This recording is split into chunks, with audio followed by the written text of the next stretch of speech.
Hey guys, did anybody here go to Camp Golden Oak? It's a long shot to reach out here, but I'm pretty sure my mind's playing some sort of trick on me, and I would like to know that I'm not suddenly losing it after years of that place and not even crossing my mind. Let me back up a bit. Camp Golden Oak was a summer camp in Michigan that took place from June to August for kids 10 to 13. I went there all 3 years I could. And up until a few days ago, I only remembered a few bits. Making friends, playing in the craft room, having the counselor tell spooky stories at night. You know, the fun parts. I was doing some spring cleaning when I found a box of things from when I was a kid. Tucked away behind the skis, I said, that I would throw out 3 years ago. It was full of participation medals, report cards, school pictures, that sort of thing. And I also found an old school folder labeled Camp Golden Oak. I expected it to be full of pictures and not much else, but I found a lot of things. Pamphlets and notices for counselors. And on a piece of folded up paper signed by the owners of Golden Oak, I found the camp rules. I think the paper was given out during the first week, but I don't remember these at all. There's some water stains on it, but it's still readable. I've written what it says below, and yeah, it's pretty weird. If anybody has any input on this, feel free to offer it. I'm just really confused right now, and a little creeped out. At Camp Golden Oak, we want you all to have the best experience you can. Just follow the few rules below to help keep everybody safe and having fun. 1. Always listen to your counselor. For this week, they're your teacher, your leader, and most importantly, your friend. Don't be afraid to come to them for help. They're there to listen. 2. Be kind to your fellow campers and never be afraid to make new friends, but be respectful. Remember the golden rule. 3. When on a nature hike, don't wander off the trail, even if you see something that catches your eye. No one wants to be a lost camper. 4. Never waste food. Clean your plate. If you have special food requirements due to religion or allergies, don't be afraid to tell Chef. He'll make a special plate just for you. 5. Please don't start food fights. Sometimes things can get confusing and exciting, and sometimes someone can get hurt. 6. Please don't start paint fights in the art center. Again, people can get hurt. 7. No going out after dark. There are bathrooms in your cabins if you have an emergency. Do not leave the cabin under any circumstances. Even if you hear someone calling your name outside, even if it sounds like your friend. 8. If you get locked out after lights out, immediately head to the cafeteria. Chef will put you up for the night, no questions asked. Don't be afraid to come clean. If you hear somebody call your name while you're out again, keep walking, don't turn around. 9. We at Camp Golden Oak are open-minded and happy to accommodate any camper from any background. However, we do not allow religious jewelry, crosses, stars of David, pentacles, etc. to be worn on the grounds. Any form of religious writing must be examined during check-in. If we deem it necessary, it'll be held in Mr. Bram's office for the weeks that you stay at Camp Golden Oak. Don't worry, it won't be stolen. It'll be locked in an airtight safe. 10. If you have any belongings you're afraid of being stolen, you can turn them in during check-in and they'll go in the same safe mentioned above. 11. Please do not pray out in the woods. We understand it feels like a reverent place, but it just isn't safe. Pray in your cabins, in the cafeteria, and anywhere indoors. But do not pray to any form or deity outdoors where anyone or anything can hear you. 12. The horse corral is a fun place, but only if you follow the rules. Be quiet, be courteous, and mind the horses. They are beautiful and wonderful creatures, but they must be respected. 13. If for some reason you find yourself outdoors and unable to find the cafeteria, under no circumstances are you to go to the horse corrals. The horses may sound like they're frightened or that there's something wrong, but they're in no danger. 14. Do not go into the marsh. 15.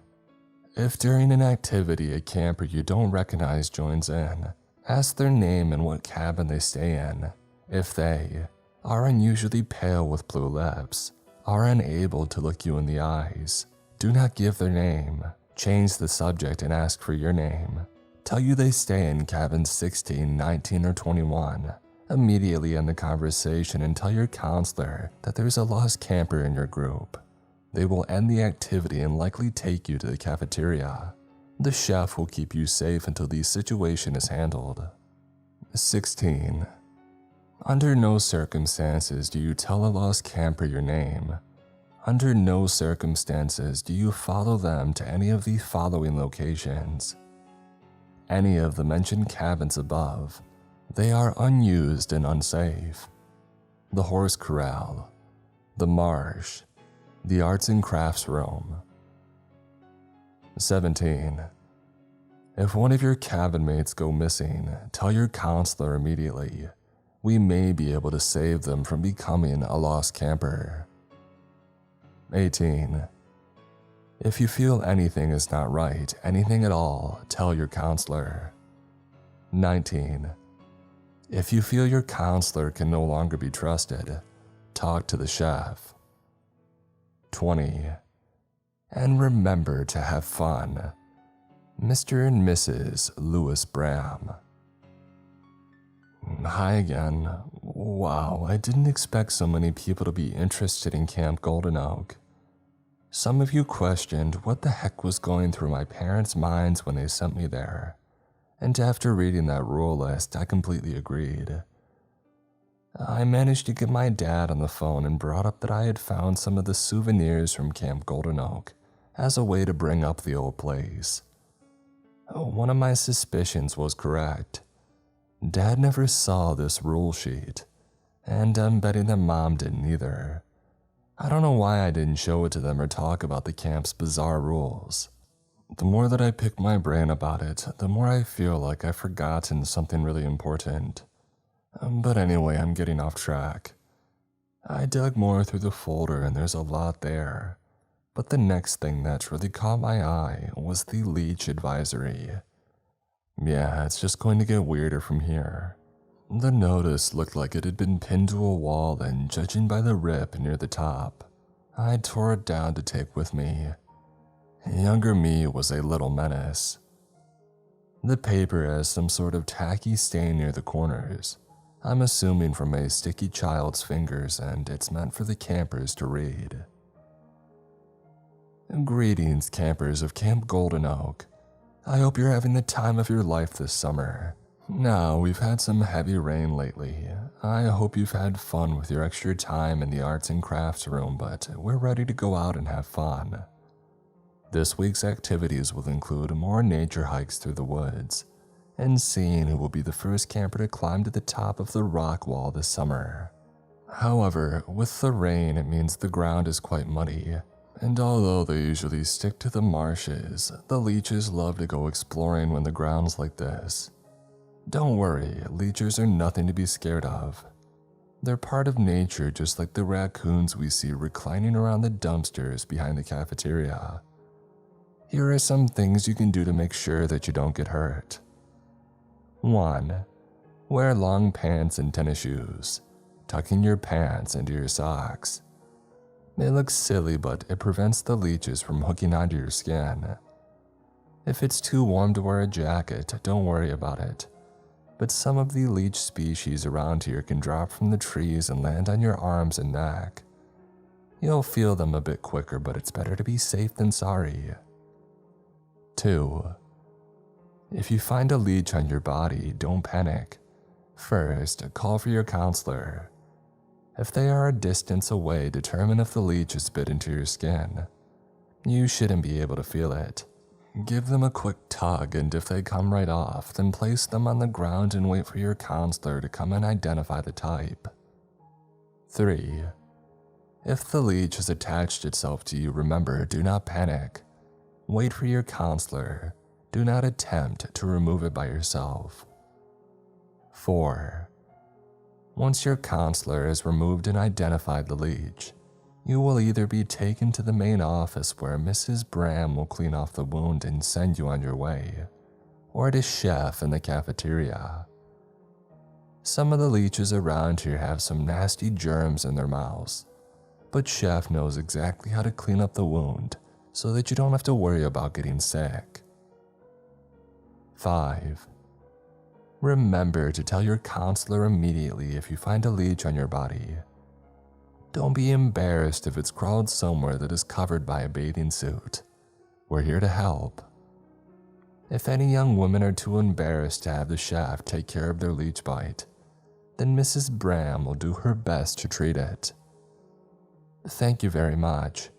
A reminder that all horse-related activities are suspended with the trails being in the condition that they're in. Be safe out there, campers, and remember to have fun. Mr. and Mrs. Louis Bram. Okay, that one's not too weird. I do remember the leech infestation that happened when I think I was 11, now that I think about it. One of the kids had to go home early because of a leech bite that had gotten infected. I guess he just didn't go to the counselor about it. I thought it was nothing until I got my finger stuck on the taggy substance in the corner, and I realized that the paper felt a little bit too thick. With a little careful tearing, I found that there was another paper stuck to the back. It's the same print and it's also talking about the leeches, but this time it's directed at the counselors of Camp Golden Oak. I remember my counselor, Maggie. She seemed a bit dippy, but she meant well. I don't know how I didn't rip the back page to shreds attempting to get it unstuck from the front, but it's readable and this has taken a bit of a turn. I'll let you guys read it for yourselves. Counselors of Camp Golden Oak. I hope you're having a good time. I'm proud of each and every one of you for taking care of your campers, and you're all doing a great job. A special shout out to Margaret Weiler for handling the situation last week with the lost camper. You immediately took action and proceeded calmly and efficiently, and because of that, you may have saved a child's life. The leech infestation has invaded the main campground rather than just sticking to the marsh as usual. The heavy rain and high winds are likely to blame, although this means we'll likely have a reprieve from the lost campers, as they seem to have a distaste for harsh weather. It means we have to be on our A game when it comes to these leeches. If a camper tells you there's a leech stuck to them, immediately call your other campers to your presence and have them check themselves over for any parasites. Examine the child in question and the leech. 1. If the leech is brown or black, possibly with darker patterns on its skin, immediately remove the leech and try to be gentle as to not hurt your camper, and dispose of it by sprinkling it in salt and putting it in a dry place. If you have your partner counselor with you, the rest of the campers can stay with them as you take the bitten camper to the main office. My wife will clean the wound and calm them down. There is nothing to worry about. 2. Is the leech gray or white, with either red patterns on its back or what look like green boils in its skin? Do not panic. Put on your gloves, take the salt that you should have in your first aid kit and sprinkle some on its back. It should immediately detach, but be careful. It'll try to make a run for it and they are quick. Grab it and crush it beneath your foot multiple times until its black blood soaks the ground. Do not attempt to crush one if you're not wearing shoes or only wearing flip-flops. Use the first aid kit if you have to, Once it's destroyed, have your partner counselor bury the remains in salt. 3. Immediately after killing the infected leech, have your partner counselor look over each of the children while you take the bitten one to the cafeteria. Chef will likely be in the kitchens preparing the next meal, or he'll be putting together a puzzle in his private quarters. Loudly knock 3 times on his door before entering and explain the situation. 4. Treating one of these leech bites is extremely painful for the one bitten. It involves burning the bite wound and spreading on some herbs that burn even more than the flame. Even though it might be frightening, please stay there for the camper. Hold their hand and remind them that it'll be okay. You might see something drip from the wound that is not blood. That means the treatment is working. I would advise not looking though, it isn't pleasant to see. 5. Once the bite has been purged, take the child back to the cabin and put them on bed rest for a few days. The wound may have been purged, but infected leeches will be attracted to the bite mark left by another of their kind. It's better to have them rest up while they heal. We have coloring books and other materials in the office. Request them for your laid-up campers so they have something to occupy their time with.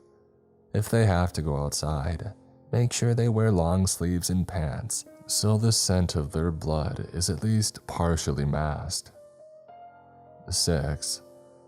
There are some times when your campers do not tell you when they have been bitten by a leech. You must stay on high alert, especially after tramping through muddy trails or if you stray too close to the marsh. Do not be ashamed if the latter happens. This may be a huge campground, but even I find myself walking towards the marsh on days that my mind wanders. Keep your eyes open for leech bites. They should bleed quite a bit and they'll have a triangular shape if they're fresh. If they've aged a bit, they'll probably be closer resembled to a mosquito bite.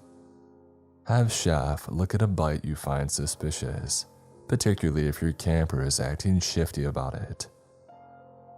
Your camper experiencing a combination of any of the following symptoms: insomnia, seeming to mentally check out during activities, irritability, rashes on their necks and or their wrists, their skin going pale, vomiting, sleepwalking, reckless behavior, random bouts of uncontrollable and unexplainable giggling, reddening of the eyes and bleeding of the gums. Your camper purposefully distancing themselves from you but watching your every move intently. Your camper daring others to either kiss them or drink their blood. Your camper trying to attach leeches to others. If caught early enough, chef can still expel the poison and the child will be fine, although they'll likely have to be sent home early with how exhausted they'll be from the ordeal. However, I cannot stress this enough. If the infected camper attempts to attack another one of your campers, your priority is the healthy campers. Do what you have to do to not let others get bitten. The transmission is much more effective when going from human to human. If the infected camper runs off to the marshes, let them go. The lost campers do not tolerate infected campers, and if the infected camper manages to fight them off, chef will make sure that it's handled. If the worst happens, you will not be blamed. I've personally interviewed each and every one of you. I know I can trust you with the safety of your campers, and if we escape this wet summer with only 1 or 2 infected campers, I'll consider it a good year. You can do all you can and there might be one that slips through the cracks. May the wild's God protect us this summer. Mr. Lewis Bram. Hey, it's me again, the camper from Camp Golden Oak. Thanks for all the responses so far. I've even managed to get in contact with a few other people who have actually gone to the place. Nothing too exciting other than some of the odder occurrences that I've already mentioned, but at least I know that I'm not alone. I'm still going through the folder's contents. There's a lot of stuff in here. Not to mention some things seem to have fallen out and gotten shuffled around in the box. I think I found a series of notes passed between me and a friend at the time. Her name was Marie. She was the kid with all the allergies. We've all had a friend like that growing up, I think. I haven't spoken to her since Camp Golden Oak, but I'm still working on reading the notes. Some of them are smudged and it's probably going to be impossible to get them entirely legible. But I hope to have them done soon. For now, I've found another set of rules specifically for the horse corral. Yeah, there's more rules. Big surprise, right? I had one of those disposable cameras as a kid. I took at least one each year that I was at camp. I must have snapped a picture of the rules hung up in the stables. The picture's pretty dark, but I can make out the rules clear enough. I doubt that I'll post any of the pictures here, mostly because 98% of them have my fingers in the way of the lens or they're incredibly blurry. Listen, disposable cameras were not user-friendly to a clearly oblivious 10-year-old. If we're going by memories alone, I love the horses. I always wanted to ride this beautiful black one named Onyx. She was a sweetie and liked to have her neck pet. I'm learning that I can no longer trust my memories though, which is probably the worst part of this experience. Anyway, here are the rules. Welcome to the horse corral. We hope you're here to have a good time. The horses at Camp Golden Oak are gentle creatures who love to be fed carrots and have fun. Just remember to follow the rules below and we'll all have a great and safe time. 1. Horses are living creatures who deserve our respect. They are not toys. You are not to hit, shout at, or kick the horses. If you are caught doing so, you will be sent back to your cabin for the rest of the day's activities, and you'll be strictly reprimanded. If you are caught twice, you will be sent home. 2. There is no room to fool around in the stables or the corral. Horseplay is reserved for the horses. Roughhousing could lead to somebody getting hurt, and we don't want that to happen. 3. If you want to help out with care of the horses, be sure to ask the stable master, Miss Grace Triggs. She always can appreciate a gentle hand. 4. All the horses in the stable are for the campers to ride, except for Domino. He is to be ridden by counselors and Miss Triggs only. Do not ask to ride Domino. 5. All of the horses at Camp Golden Oak that are safe for riding are colored bay, black, or dapple gray. 6. There are group rides every week led by Miss Triggs. Be sure to sign up quickly as spots will go fast. 7.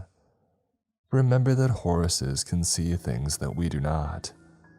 You may have to go back early from a ride if Domino becomes spooked, but it's better to be safe than sorry. 8. Do not come to the corral alone, it isn't safe. Be sure to go with your counselor or Miss Triggs. They know how to keep you safe. 9. If you're about to go on a ride and you see a white or palomino horse approaching the group, do not approach this horse. This is not one of Golden Oak's horses. Leave them alone. 10. These horses can occasionally be spotted near the lake and the marsh. Again, do not approach them. They will wander off on their own sooner or later. 11. If you see Domino walking around the camp with no rider, do not be alarmed. He occasionally likes to open his stall door and go for a walk. He likes to make sure that we're all safe. He'll be back for supper time. Please do not attempt to pet him or distract him from his duties. 12. If you see your friend trying to play with one of the white or palomino horses, call them back to you. They might tell you that they think it's okay, but these horses are not safe. Under no circumstances are you to climb on their backs or attempt to guide them by their reins, especially if they're near the lake or the marsh. It's better to just leave them alone rather than get hurt. 13. If you see a camper riding a white or palomino horse, yell as loud as you can. Get the attention of a counselor, chef, or Miss Triggs immediately. They will handle the situation. 14. There may seem to be campers on occasion that seem to have control of these strange horses and are able to guide them. Take a closer look but do not approach. Does this camper resemble a lost camper? See your camp rules. If they are a lost camper, then immediately leave the area and tell your counselor. 15. If a lost camper attempts to approach you while riding one of these horses while you're alone, if you are near the stables, run inside and find Miss Triggs. If you cannot find Miss Triggs, get into Domino's stall. He might not be for you to ride, but he will not hurt you. 16. If you want to give a horse a snack, ask Miss Triggs for a carrot, an apple, or a sugar cube. The horses love a snack. Mr. and Mrs. Lewis Bram. Update. I think I remembered something. I was trying to organize the series of notes that were exchanged between me and Marie when the memory just hit me. I suppose thinking about the place enough shook something loose. Part of me wonders if it's just something that my mind made up, but after going through this folder, I'm not so sure anymore. I think this happened my second or third year at camp. I was running down one of the horse trails and it was late at night. My heart was pounding in my chest, but I didn't dare turn around. I heard a voice call out for me and I stumbled over a root and I fell to the ground. My knee scraped against a rock. And that's when I heard it. You know that squelch that your tennis shoes make after they've been soaked? It was that. The sound grew closer and I scrambled back to my feet and took off again. I saw the stables lit up by 2 lanterns at the front and I ran faster. I didn't want to see what was behind me, but I knew that if I stopped it would catch me, and I didn't want it to catch me. I opened the stable door and I slammed it behind me, my head whipping around, searching for something, anything. And then I saw Domino. I was a pretty tiny child, but Domino was an enormous horse, easily the biggest of the stables. He was jet black with a white spot over his right eye. He looked over at me before quietly making a noise, and I took that as my invitation. Feeling my fingers shake, I opened up his stall and slipped inside. My legs turned to jelly and I fell to the ground. Domino ignored me, choosing to eat hay and flick his tail. The door opened and Domino's head raised. I heard the squelching of wet tennis shoes slowly approach, and I managed to stand enough to peer over the stall door. There it was, a lost camper. He was a boy probably around 12 with sunken pale cheeks and bangs hanging over his eyes. He was completely soaked. I saw goosebumps on his arms, but he wasn't shivering. He didn't look up, but he knew that I was there. Can we go play again? Like we did last summer. His voice was so sad and I was sad too. I shook my head. We can't play anymore, Michael. I'm really sorry. Go back to the other lost, please, or Chef will come and get you.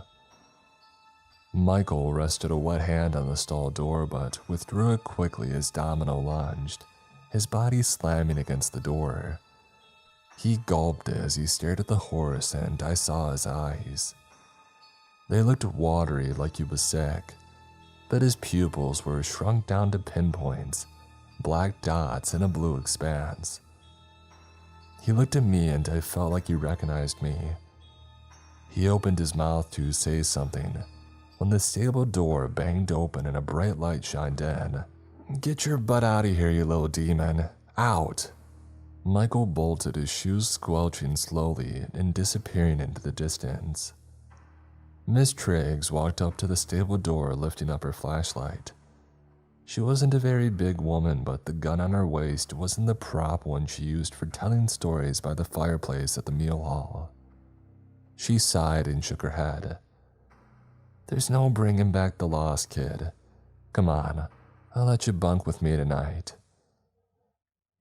I don't remember anything after that except maybe heading back in the morning. Miss Triggs didn't bring up anything about last night, only lightly ribbing me for snoring like an old man. I laughed and ran to get breakfast. I knew that Chef always made his blueberry pancakes on Saturday morning, and they always went fast. I'm only getting pieces of the puzzle, and it's still filled with giant holes, but I can tell you this. I know Michael, but I don't remember him like that. I remember playing soccer with him and splashing each other while we swam in the lake, and I remember that he didn't come back to camp next year. Hi guys, it's the camper from Golden Oak again. Sorry it's been so long, work got busy and some personal stuff happened, and I'm sure you all get it. So last time I brought up the notes passed between me and Marie at Camp Golden Oak. It was a pain in the butt to get them sorted, not to mention some weren't even legible. I've done my best to transcribe them below, but you'll notice gaps, I'm sure. I do remember a bit more about Marie. She went all 3 years of camp. We always ended up sharing a cabin at least 2 of those times. She was the camp friend. She lived in the UP, the Upper Peninsula of Michigan for the non-Michigan readers, and we just didn't live close enough to be friends all year round. But she was a sweet girl, a little bit of a crybaby but sweet. She loved the arts and crafts room the most. I'm glad her handwriting was as nice as it was. It was hard enough working out my chicken scratch. I labeled the notes as Marie and Sarah, Sarah being my name. Anyway, might as well get on with it. I don't have any memories of the incidents described below, although I think I now know an answer about what happened to Michael. I'm so bored, I said. Yeah, if the chef catches us passing notes during morning announcements again, we're gonna get in a lot of trouble. He won't get us in trouble. He'll just glare before taking them again. You excited for riding horses today? Not really. That creepy Palomino keeps following me. It's really scary. Just ignore him. It's a wild horse. He'll wander off when he gets bored. I call dibs on Onyx. What if Michael wants Onyx? Don't be stupid. Michael always picks Patch. And why would I care what horse Michael wants to pick anyway? Sarah, you're not fooling anyone. I think I like Michael, really like him. Yeah, it took you long enough. What you gonna do about it? I don't know, probably just pretend that I don't. Michael's nice, but he's also nice as a friend. He is. You should totally hold hands with him at the bonfire on Saturday, though. I might skip. Who cares about the wild's god anyway? Don't be like that. I think I actually heard the whispers last time. You did not. The wild's god isn't real. I mean, the Brams seem to think so, and so does Chef. Girls, no passing during night announcements isn't allowed. Unknown handwriting that's quite large and blocky, but not either mine or Marie's. Well, that was embarrassing. At least Chef didn't confiscate our notes this time. I think I saw a lost camper. What? Is this why you were late to getting back to the cabin tonight? Yeah, Michael asked to see me by the bathrooms after lights out. But on the way back, I heard somebody calling my name and I turned. It looked a lot like a lost camper at least. A really pale and soaking wet kid wearing a camp shirt. I ran as fast as I could back. Luckily, the door was unlocked or I would be in trouble. You're not supposed to look back at them. I'm fine, Marie, I promise. Nothing bad happens by just looking. So you didn't kiss Michael. Go to sleep or I'm hurling a pillow at your face. That stupid Palomino followed me nearly back to camp this time. I feel sick. Ignore him, he's being a dumb horse. I told Miss Triggs and she seems pretty mad about it. She's gonna go out riding with Domino to chase him away, or at least try. I hope she doesn't shoot the poor thing. He doesn't seem mean. Of course he doesn't, but rules say don't touch the wild Palominos. I know the rules, Sarah. Sorry, I'm going to sleep. Did you see that thing on the hike today? No, and you didn't see anything either. Sarah, it was the wild's god, I'm sure it was. It was just a stupid tree swaying in the wind. Trees don't walk, except in movies. I swore it had a face too, and Domino didn't spook, so it wasn't something evil. And the wild's god isn't evil. Marie, don't be silly. The wild's god is just something the Brams made up to make the camp seem special. Listen, I don't want to talk about this. Can we talk about something else? Please don't skip the bonfire this Saturday. I'm going to skip the bonfire. Why? Couples hold hands around there all the time. You could be a real couple with Michael.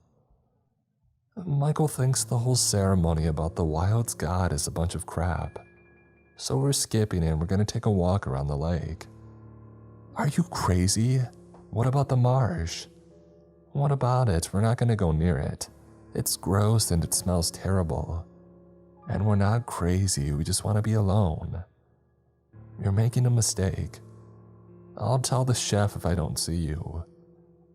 If you tell the chef, I'll never talk to you again. Ever. Leave me alone and don't even think about sitting near me during arts and crafts.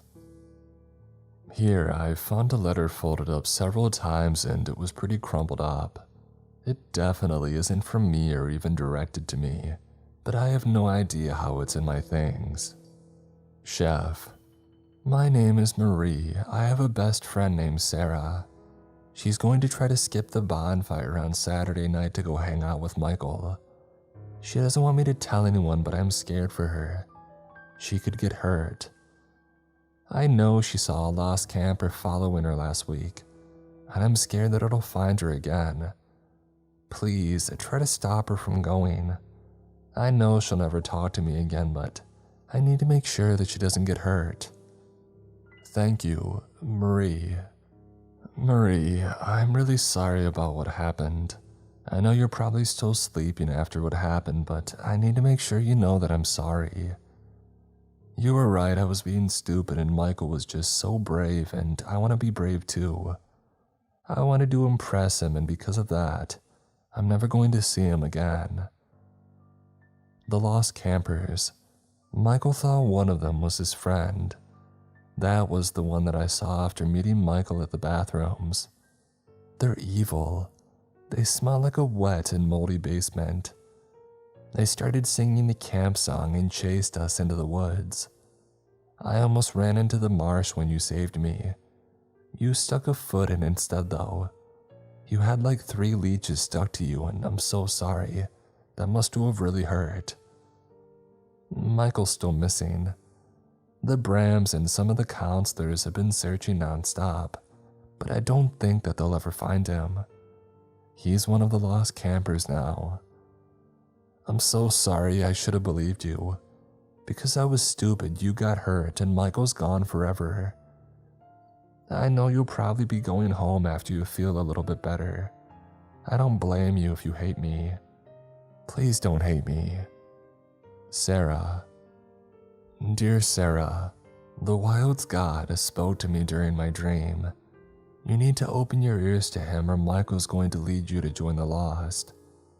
I will be going home and I'll miss you a lot, but I'll see you next year and we'll pick up right where we left off. I don't hate you. You are and always will be my best friend. Marie.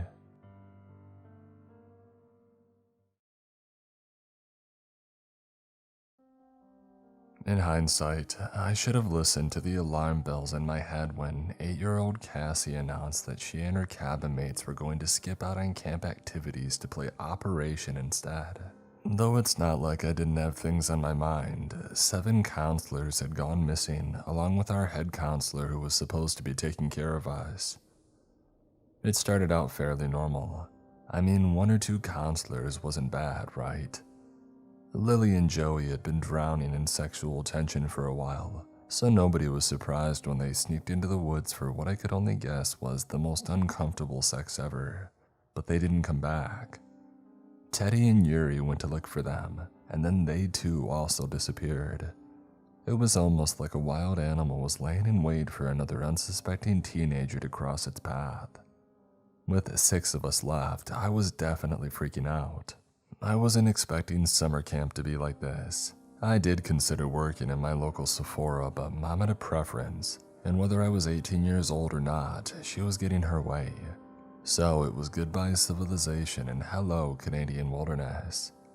There were 15 kids queued up in front of me for lunch, and I was having a hard time keeping that optimistic Camp Redwood smile. I couldn't help constantly counting how many hours it had been since the latest disappearance. Connor. He was supposed to be helping with getting the emergency generator going after the electricity had sizzled out. The boy was gone an hour later. This was happening fast. Whatever was going on with the counselors, it was burning through all of us. What had happened to me? I had seen so many TV shows and movies set in a summer camp where every camper and counselor was doomed to die in the grossest way possible. Was that going to happen to us? I tightened my grip around the stupid ladle that I had found myself stirring, a giant pot of chocolate syrup. Watching watery chocolate drip from the edge, I felt nauseous. Of all the summer camps Mom had sent me to, it had to be the one with vanishing counselors and 0 adult authority, which meant that we were the authority. 12 teenagers came to relax and babysit a bunch of little kids before going off to college. We had to put on brave faces and pretend that everything was absolutely fine, and that we all weren't terrified out of our minds. At the corner of my eye, I glimpsed Harry offering piggybacks to a bunch of little kids, with one of the littles, Eleanor, wrapping her arms around his neck and squealing. From the look on the boy's face, he wanted to stop. It was hard to keep up a facade when reality was becoming harder and harder to bear.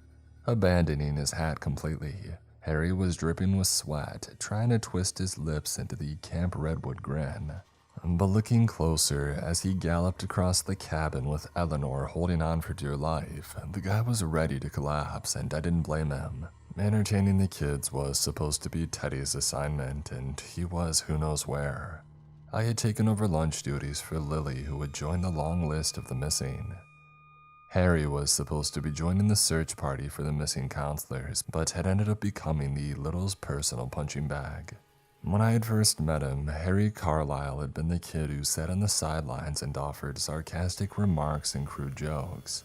Now he had been reduced to a playground ride that the kids pretended didn't have an off switch. He had enjoyed maybe the first 2 rides to raise morale, but now I could see the strain in his eyes. Ow! Harry winced when the little girl's fingers prodded at his eyes. Hey, Eleanor, not my eyes. He was dangerously close to toppling over, though managed to catch his footing, ordering all of them off his back. Horse rides are over. He cupped his mouth, shouting across the cabin when a group of kids surrounded him with equally terrifying faces. Harry backed away and threw his hands up. Come on, guys, my back isn't built for all of you. Horsey! The kids shouted back in a cacophony of giggles. It was 10 against 1. Against 2 if I got involved, which wasn't going to happen. There was no way that I was putting effort into play fighting a bunch of 8-year-olds. Harry shot me a hopeful look, though I pretended not to see, busying myself with slightly burned nuggets. Running his fingers through thick strands of sandy-colored hair, Harry pulled a face when a little girl, Phoebe, was brave enough to step forward. No, Harry shook his head, squeezing the front of his counselor shirt practically glued to him. The temperature still hadn't let up, and it was heading towards 8 p.m. Nighttime, I thought dizzily. It was almost bedtime and still no adults. I refuse to surrender, he told her. Phoebe, I'm not joking around when I'm saying that my back's hurting. We've been playing horsies for 2 hours. So?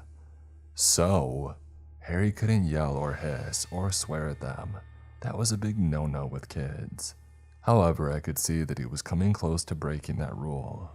Because I'm tired, he said through a Camp Redwood grin, which was quickly twitching into a grimace. I think all of us had given up with the fake enthusiasm when our colleagues had started to vanish. Now we were just shells of our former happy selves. And, did you know that if you ride a horsey at this time, the ghost will come and get you? When a boy opened his mouth, his eyes widening with fright, Harry realized his mistake. I mean the nice ghosts, yeah, the nice ghosts who haunt, play in these woods. It's a well-known Camp Redwood legend that ghosts don't like horse rides. In fact, his lips curved into a devilish smile now that he had several faces staring at him. The kids dropped onto the ground to listen, their hands placed in their laps. This was the quietest that they had been all day. I could understand, though. Harry had taken the reins around the campfire telling ghost stories for 3 nights in a row, and the guy was a damn good storyteller. With every eye on him, Harry lowered his voice into a whisper. Do you guys want to know what they do? The kids nodded with wide eyes. They sneak into unsuspecting cabins. Harry. Rowan's voice came from outside in a warning. The window was open and the guy was standing watch to see if any counselors came back. Since the only adult had disappeared, he had been appointed leader, and the guy was taking himself a little too seriously. His warning was valid though. Sometimes Harry's ghost stories were a little too scary for little kids, whose imaginations tended to run wild, especially at night. Olive, my cabin mate, had to give up her bed for a little girl who was convinced that Harry's depiction of Slender Man, the tree boy, was going to sneak into her bed and turn her into an appleseed. Did I say sneak into cabins? I meant dance around the woods. Harry corrected himself, and they looked for their next unsuspecting victim. Harry, a friend. Harry swallowed his words when a little boy's eyes went wide. They were looking for a friend. So the point of my story is, horsey rides get us new friends. Phoebe wasn't buying it. I could tell from the slight arch of her brow and her widening smile. The girl shook dark curls out of her face, smirking. I think it was her pleading eyes which won him over, because with a sigh which definitely wasn't joking around, the guy dropped onto his knees and practically spat at her to climb on his back, and she did, plonking one sparkling shoe on top of the boy's spine with enough force to send him onto his stomach. I might have been imagining it, but since when were these little kids so outlandishly spiteful? The little girl was grinning not because she could ride her horsey, but because Harry looked like he was going to either wring her neck or wring his own. Mom had a talk before I started here, and she made sure to tell me that if adult authority is nowhere to be seen, little kids will start to act out. I could definitely call it acting out, but I had spent all day with her several days earlier playing with dolls and having a teddy bear picnic when she admitted that she didn't want to swim in the lake with the other kids. Phoebe had been shy and only spoke to me through her teddy bear. So what had changed? Could the lack of adults really be scaring the kids that much? Miss Josie. I wasn't paying attention, half noticing some kids had just helped themselves, piling chicken nuggets and cookies on plastic plates and hurrying to their seats like I couldn't see them. Blinking away the brain fog, I found myself face to face with Eli, who was probably my favorite camper. You're not supposed to have personal preferences when working with little kids because your opinions could upset them. However, it was incredibly hard not to like Eli. Hiding behind a mop of brown curls, the boy was one of the more vocal kids in the group. Eli said he wanted to be an inventor when he was older, and he wanted to make robots. The kid had asked me if I wanted to see his robot collection, but I was too busy with setting up camp activities. Standing in front of me and clutching his tray, the boy was frowning. Josie, I saw some kids steal chicken nuggets. I shrugged, shoveling a large portion on his tray. Well, you can have some extra too. Eli's smile wasn't as big as usual. Where's Teddy? I pretended to be oblivious, hastily adding more nuggets to his tray as if I could keep his mouth shut with extra food. He'll be back soon. Teddy is just playing in the woods. No, he's not. At first, I thought that I had heard the boy wrong. The kid wasn't looking at me, counting his nuggets as usual with the prongs of his plastic fork. I leaned forward with my best smile. Oh, I'm sorry, what was that, Eli? The kid lifted his head with a wide grin. Can I borrow a knife, Josie? Why do you need a knife? Leaning forward, the boy shrugged. There's a squirrel caught in a trap, he said. I want to put it out of its misery, Miss Josie. It's in a lot of pain. Well, that was dark. While I can't give you a knife, I trailed off, my gaze finding Harry in the growing line of kids awaiting a horse ride. But how about you go and ask Harry for a piggyback ride? I pointed to myself with a forced grin. I'll save the squirrel. And when the boy's eyes filled with tears and he shook his head, I reached out, grabbed his hand and squeezed it as tight as I could. Eli, we don't need to do that, okay? I'm sure the squirrel can be saved and I'll make sure to take it to the vet, okay? But what if it doesn't need saving? I squeezed tighter. I'll save it, Eli, I promise.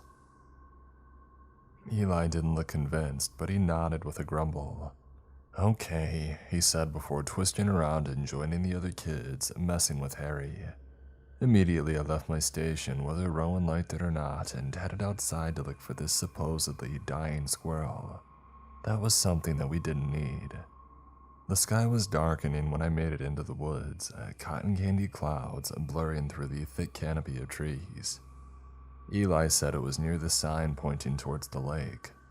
Though I couldn't see anything, odd, that thought retracted in my head, however, when I stepped forward, and a squelching sound cut through the silence of my own heavy breathing, mixing with insect chitters and nightlife buzzing above me and beneath me. The wet-sounding squelch twisted my gut, and when I stared down at the ground, I didn't know what I was expecting.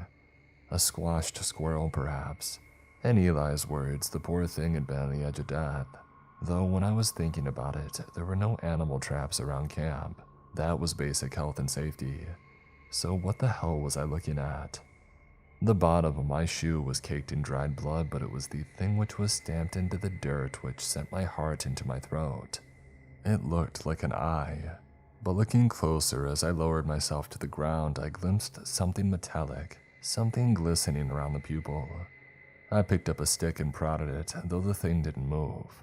It was definitely an eye, the eye of some kind of animal, judging from the pigmentation and the color of the iris. But it was the metallic pieces around the eye which was throwing me off, part of a trap maybe.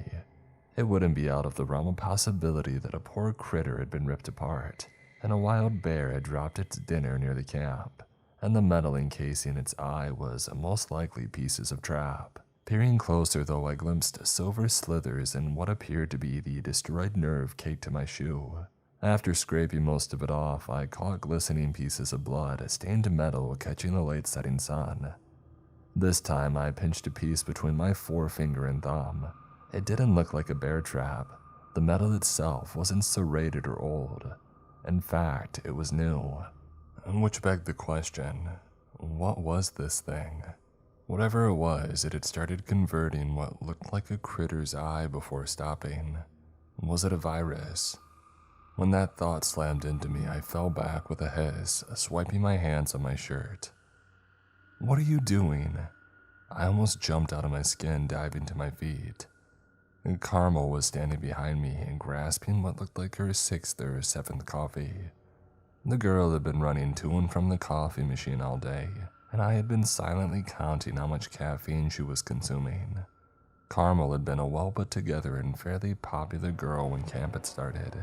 She immediately had everybody following her beck and call, all of the boys and girls following her around.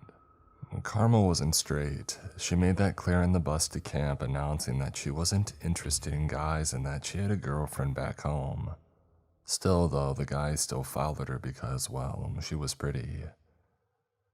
Carmel was my bunkmate and had woken me up on 3 separate occasions at 6 a.m. to go through the exact same hair and makeup routine. Now, though, there was no sign of makeup or even that she had brushed her hair. Instead of its usual tidy blonde ponytail, Carmel's curls were tied into raggedy pigtails, with ribbons I was sure she had stolen from a camper's doll. I think what was keeping her going was the coffee. Carmel regarded me with 2 wide eyes and a Camp Redwood smile that we all knew was fake. She was grasping onto her coffee cup for dear life. "Josie," she jumped when I jumped, which almost made me laugh. "Rowan's having an emergency meeting in his cabin," she said. "So, whatever you're doing can wait."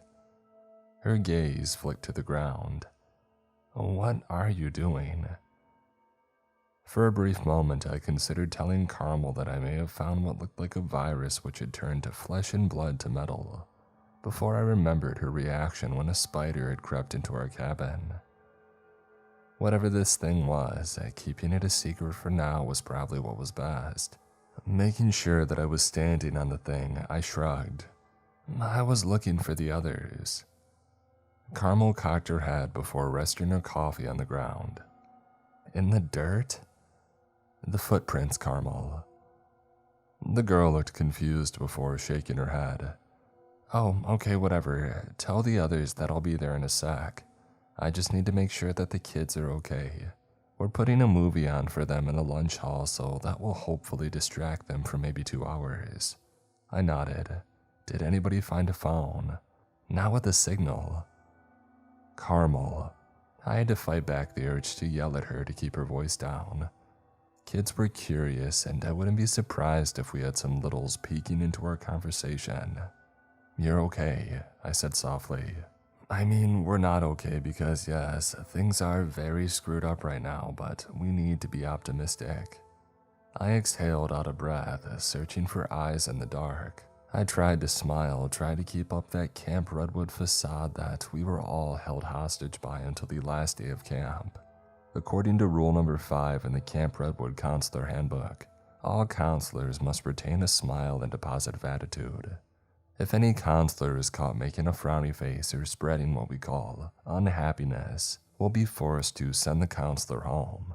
At this point, I didn't give a shit, but part of me didn't want to scare the little kids. "No, Josie." The girl grasped hold of my shoulders with a grin rivaling the Joker. "I am so sick of being told to keep smiling, because what is that doing? 3 of my cabin mates are missing. I'm the only one left, and Rowan and co expect me to keep up this act. We're screwed. We have 0 adults, an unexplainable loss of power every few hours, which makes no sense in the middle of nowhere. I mean, what the hell is out there which is sucking that much power, huh? There's no explanation.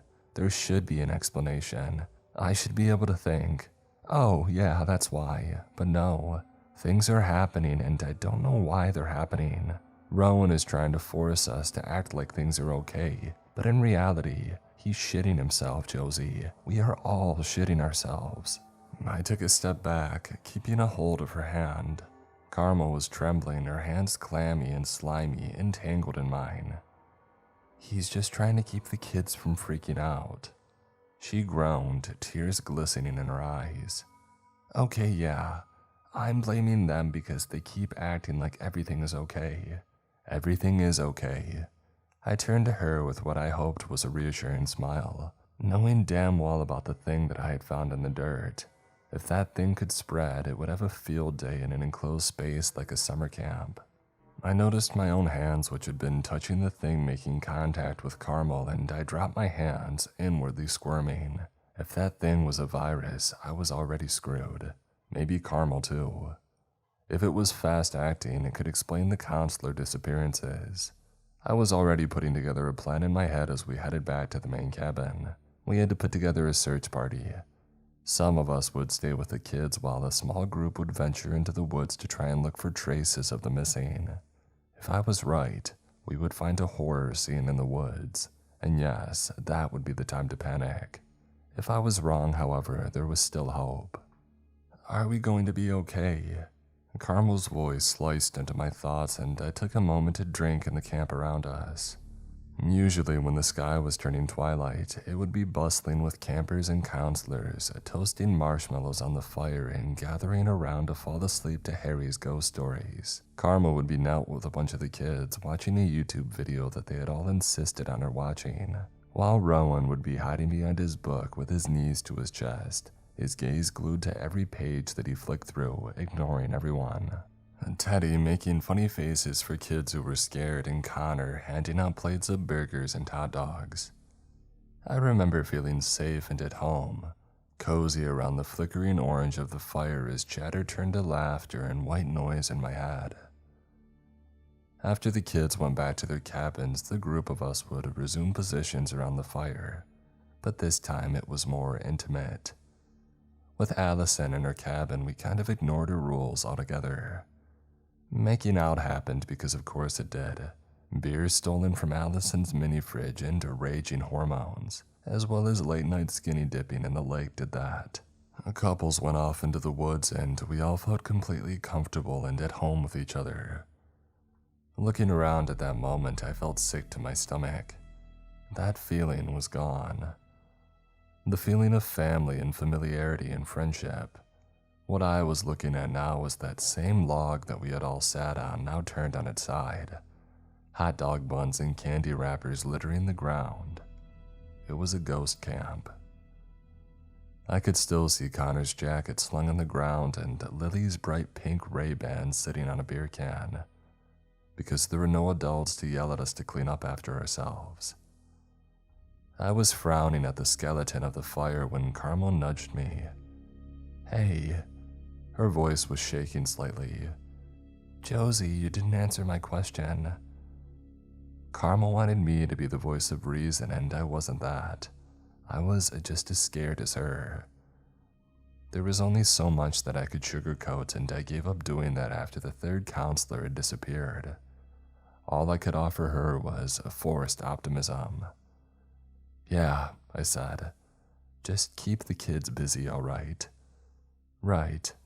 When I was twisting around and power walking to Rowan's cabin, I shouted over my shoulder, "And give them those animal crackers too."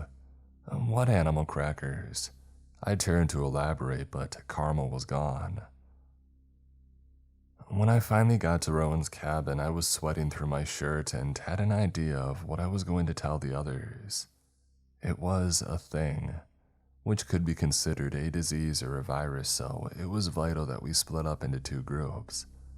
Half of us would search for the others while the others would look for anything to get in contact with the outside world.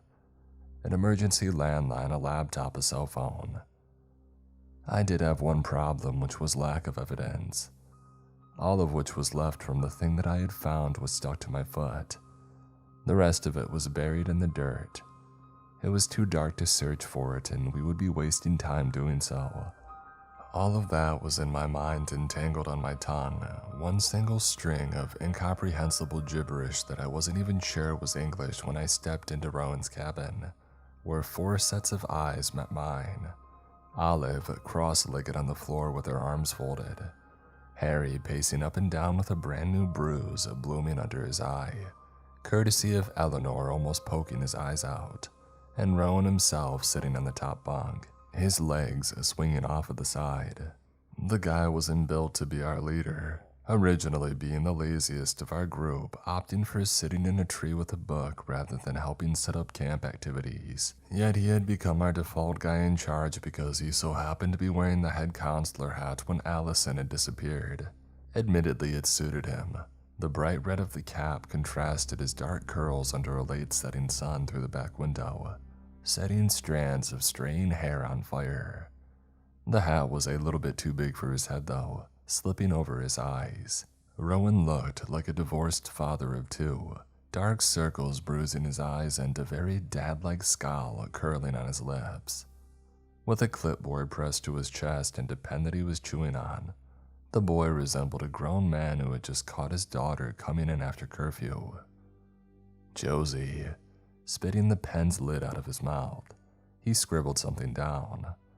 I had no doubt that he was tracking my attendance for these stupid crisis meetings. His eyes were wild, scanning me for answers. Where the hell is Carmel? I shut the door behind me, leaning against it with my arms folded. What, so we can swear now? Yes. Rowan rolled his eyes. There are no kids here, so go crazy. He pointed at me with the pen. Carmel, where is she? Keeping the kids busy. Callan's muffled voice came from the bottom bunk. I could barely see the guy lying on his stomach, his face stuffed into a pillow. It was my idea to play Shrek for them, but the little shits said that they haven't seen it. The boy lifted his head, his lips carved into a scowl. I'm sorry, am I tripping? Everybody has seen Shrek. What do these kids expect, the Minecraft movie? Oh, they don't like that either. Harry stopped pacing the cabin. Eleanor looked at me like I was crazy when I asked if she liked it. Fortnite too, Olive said, a cushion pressed to her chest. I suggested playing it a few days ago and like 0 kids knew what it was. 6 counselors are missing. Rowan raised his voice over the others' chatter. And you're questioning what games they like. His eyes found mine once more. So Carmel's with the kids, you're absolutely sure of it? I nodded. Yeah, I mean, I saw her just 5 minutes ago. Great, Rowan said sarcastically. I'm sure that she won't go missing under mysterious circumstances. Stop it. Olive shot him a glare, throwing a cushion in his face. I told you they're probably lost, or maybe they went to get help. We've all been trained to know every inch of these woods. Rowan catapulted the cushion right back at her. They're not lost. Well, where are they? Callan sat up, bringing his knees to his chest. I had never seen the guy look this vulnerable. Allison made sense. She probably had other duties and left us to look after the kids. But 6 counselors, all of them disappearing. Our phone signal completely cutting out, electricity cutting off, not once but twice. What is even sucking all of our power? I got the emergency generator working. Olive raised her arm. Connor and I managed it before. She trailed off. Before Connor disappeared, Callan finished for her. And before him it was Joey, Lily, Mira, Yuri, Noah, and Teddy. Which isn't a coincidence. He shot Rowan a look who glared down at his lap. I could tell the boy didn't want to lead all of us, come up with plans and answer questions that we desperately needed answering. His job was to look after us, as well as the little ones, and so far, he was doing a pretty good job. I could tell by his expression that he had thought the opposite, but he had managed to keep the kids from finding out about something as sinister as someone actively kidnapping counselors. He made sure that they were fed, entertained, and safe watching a movie, while we were scared for our lives. Rowan was keeping up the facade no matter how scared he was. The boy dropped his head into his lap with a sigh. He looked like he might fall asleep before he slammed the clipboard into his face to wake himself up. Nobody wanted to admit what Callan was saying, but we were all definitely thinking it. This was planned, Callan continued. Somebody out here is messing with us, very clearly trying to freak us out. And now they've got 6 of us. He spread out his arms. How long until one of the littles gets taken, huh? A bunch of 18-year-olds aren't going to satisfy them. So what about when they start taking the campers? We are in the middle of nowhere with a serial kidnapper on the loose. And did we really just leave 15 kids in the care of a girl who thought that Australia was in England? In Carmel's defense, she was blackout drunk when she said that, Olive murmured. Hey, voice down, Rowan hissed. Do you want to scare them? His gaze flicked to me. Did you do a head count during dinner? I nodded. Yeah, 15 kids, all accounted for. 10 are in the lunch hall and 5 girls are in Cassie's cabin playing Operation. All day? Olive spoke up. Weren't they playing that this morning? I tried to get into their cabin to give them breakfast, but they all just shooed me away and locked the door. Shit. Rowan ran his fingers down his face. Alright, I'll go and see what's going on with them. Knowing Cassie and her friends, they're probably zonked out on stolen candy. When all of the kids are accounted for in the lunch cabin, we gather outside. I swallowed, speaking up. I actually wanted to talk to you guys about something. Rowan lifted his head and jutting the edge of the clipboard into his chin. Go on. I found something. I pulled a face. I think I found something. I wasn't sure how to explain to a dwindling group of exhausted teenagers that there may be something even more terrifying than potential kidnappers out there. 4 blank faces stared back at me and Rowan leaned forward with a frown. Like in general. Josie, we don't have time to go foraging. Well, you could call it a lead, I said, but I need your eyes to find it. But what is it? Thinking back to what exactly I had seen, I had no idea how to describe it. It's better if I just showed you. Rowan looked skeptical but nodded. Alright, Josie comes with me. We'll check out Allison's cabin again to look for an emergency line, and you can show me whatever this thing is that you found. And then we'll escort Cassie and the other girls to the lunch cabin. Every camper needs an escort from now on. The rest of you act normal. If the kids see you freaking out, then they'll freak out too, and we need to keep up morale. The boy pointed to Olive. Olive, you sit in with the kids and look after them. Callan, check out the emergency generator. Harry, the kids see you as a playground ride, so use that to your advantage. Offer them horse rides if they're scared. And stop with the ghost stories, it's making it worse. Give them piggybacks. Harry rolled his eyes. Do I have a choice? No. Rowan cleared his throat. We all keep up appearances. If the others turn up after getting higher, I don't know, having an orgy in the woods, I'll kill them. The way that he smiled through his teeth, jumping off the bunk, his toes primed like a wild animal, I knew that he wasn't joking. If this was a well-constructed prank the other counselors were playing, I had no doubt that Rowan would rip them apart for leaving him as a reluctant leader. To my surprise, the others wandered off with their tasks. I watched Rowan lift up his pillow and pull out a pack of animal crackers, ripping open the bag and pouring the contents into his mouth. He caught my eye, crunching through the mini animal crackers. I didn't have lunch, he said through a mouthful. I couldn't help feeling a sense of relief as we headed across camp, Rowan in front of me while I lagged behind. So, what's the plan? I caught up to him, almost tripping over a log. The guy didn't turn around. I am completely winging it, he said through a choked laugh. I have no idea what I'm doing, and if I'm honest, I just want to go home, dude.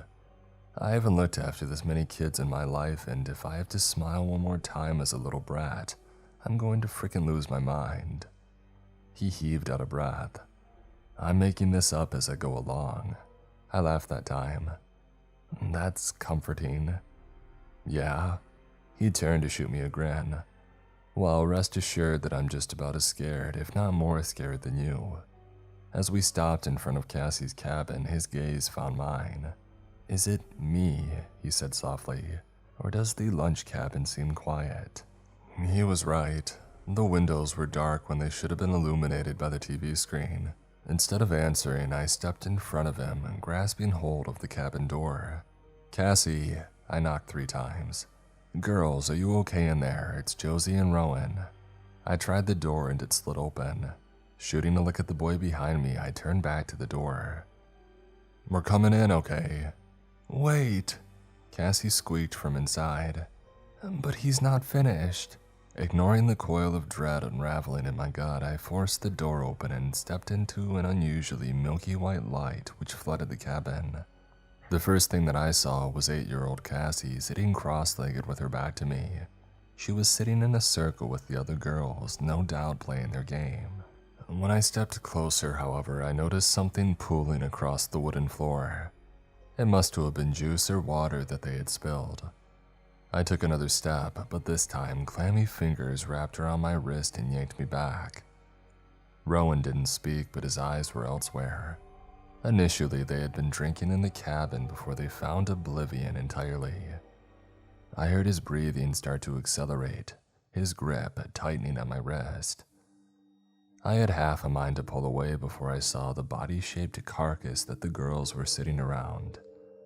In the dim light of the cabin, it used to be a person. Teddy. I could still see parts of an identity. Freckled cheeks and eyes which were still open, still staring at the sky. But that was where the similarities to the missing counselor had ended. The thing which used to be Teddy was more of a shell, a scooped-out thing resembling a human body. What sent me stumbling backwards, my mouth open in a silent scream, was the almost surgical efficiency of each organ's removal, like it really was a game of operation. His heart, intestines, lungs were in one pile, while his brain was cupped between little Cassie's bloody hands. And when my gaze found the little girl, Nina, hiding behind dark curly hair, I was seeing what looked like a toy robot's head in her hands. In my head, I was thinking about the eye with the metallic pieces glittering around its pupil, and something turned in my gut. Did I find a human eye?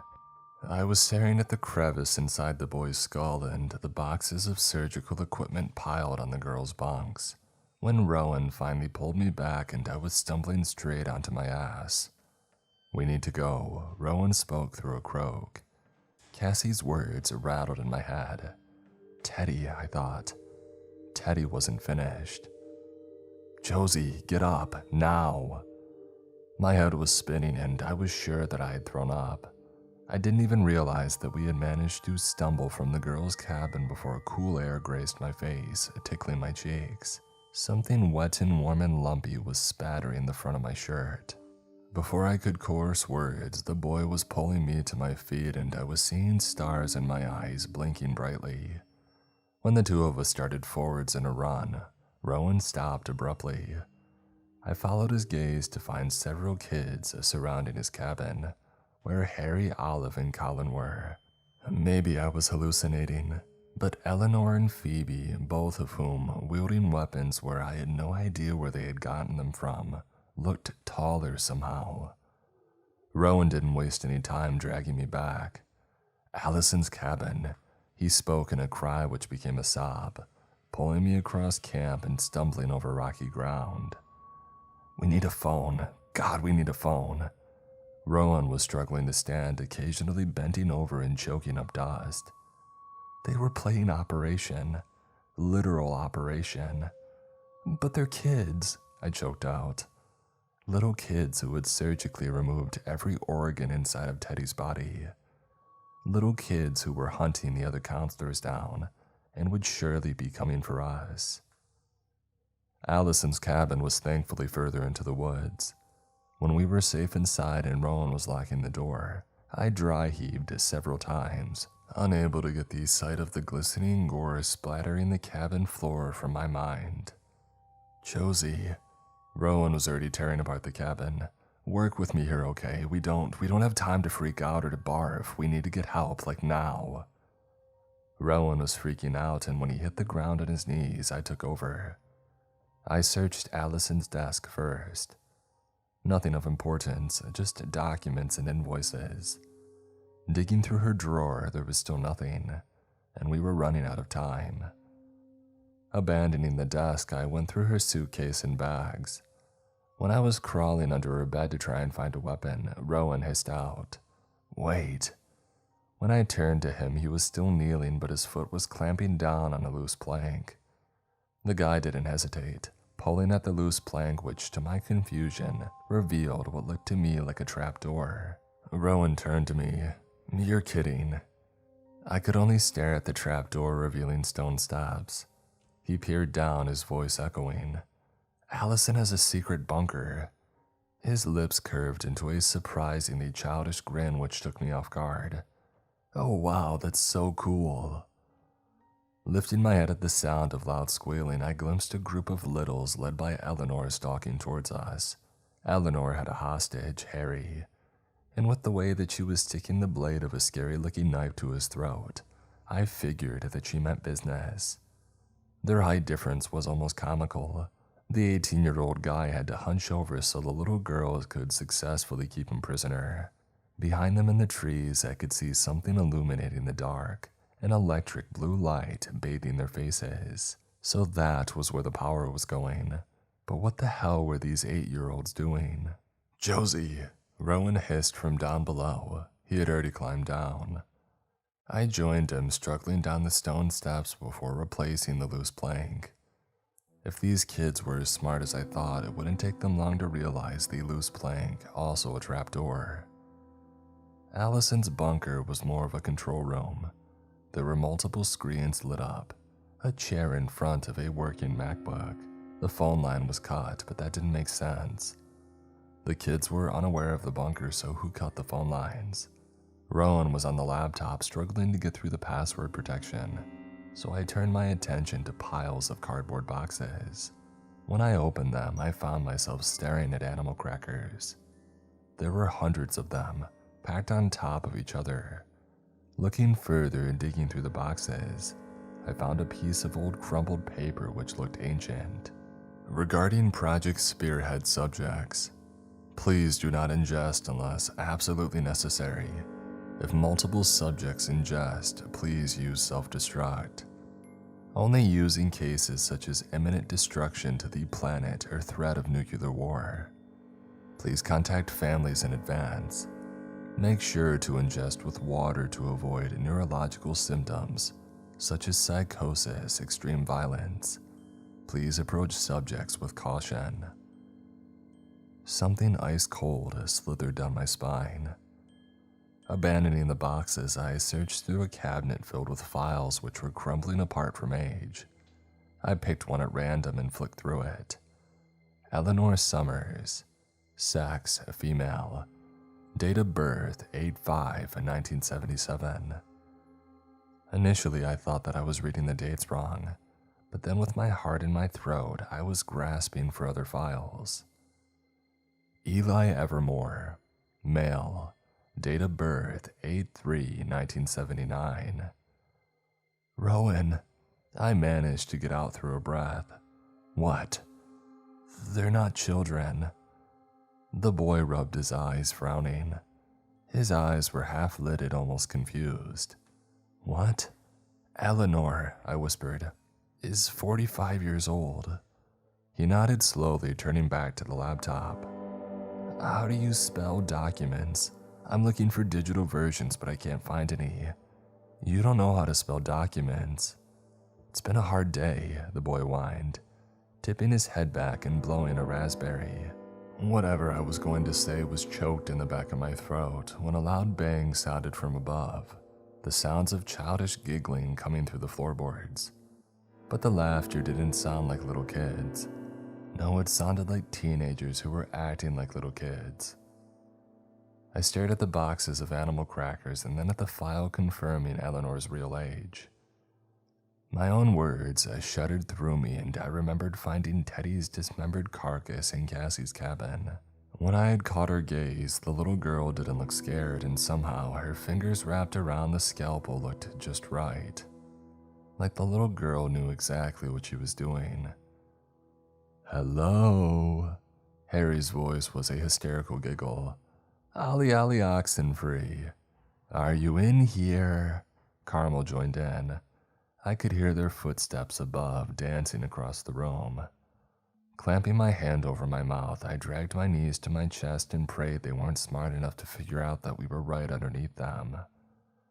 Knowing the truth about them, though, I wasn't counting on it. That was an hour ago. We're still stuck down here, and I can get a connection here, thank God. For some reason, Allison has blocked out all social media. We need help. We're at Camp Redwood, and these kids are not kids. Whatever Project Spearhead is, it was designed to keep them here. The phone line is cut, so we can't get help from whoever was helping Allison. I'm counting on you guys. Get us out of here.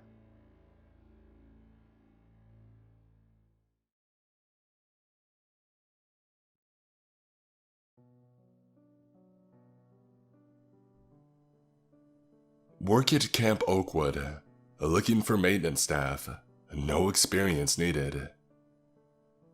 The ad stuck out like a sore thumb on the wall at the coffee shop that I frequented.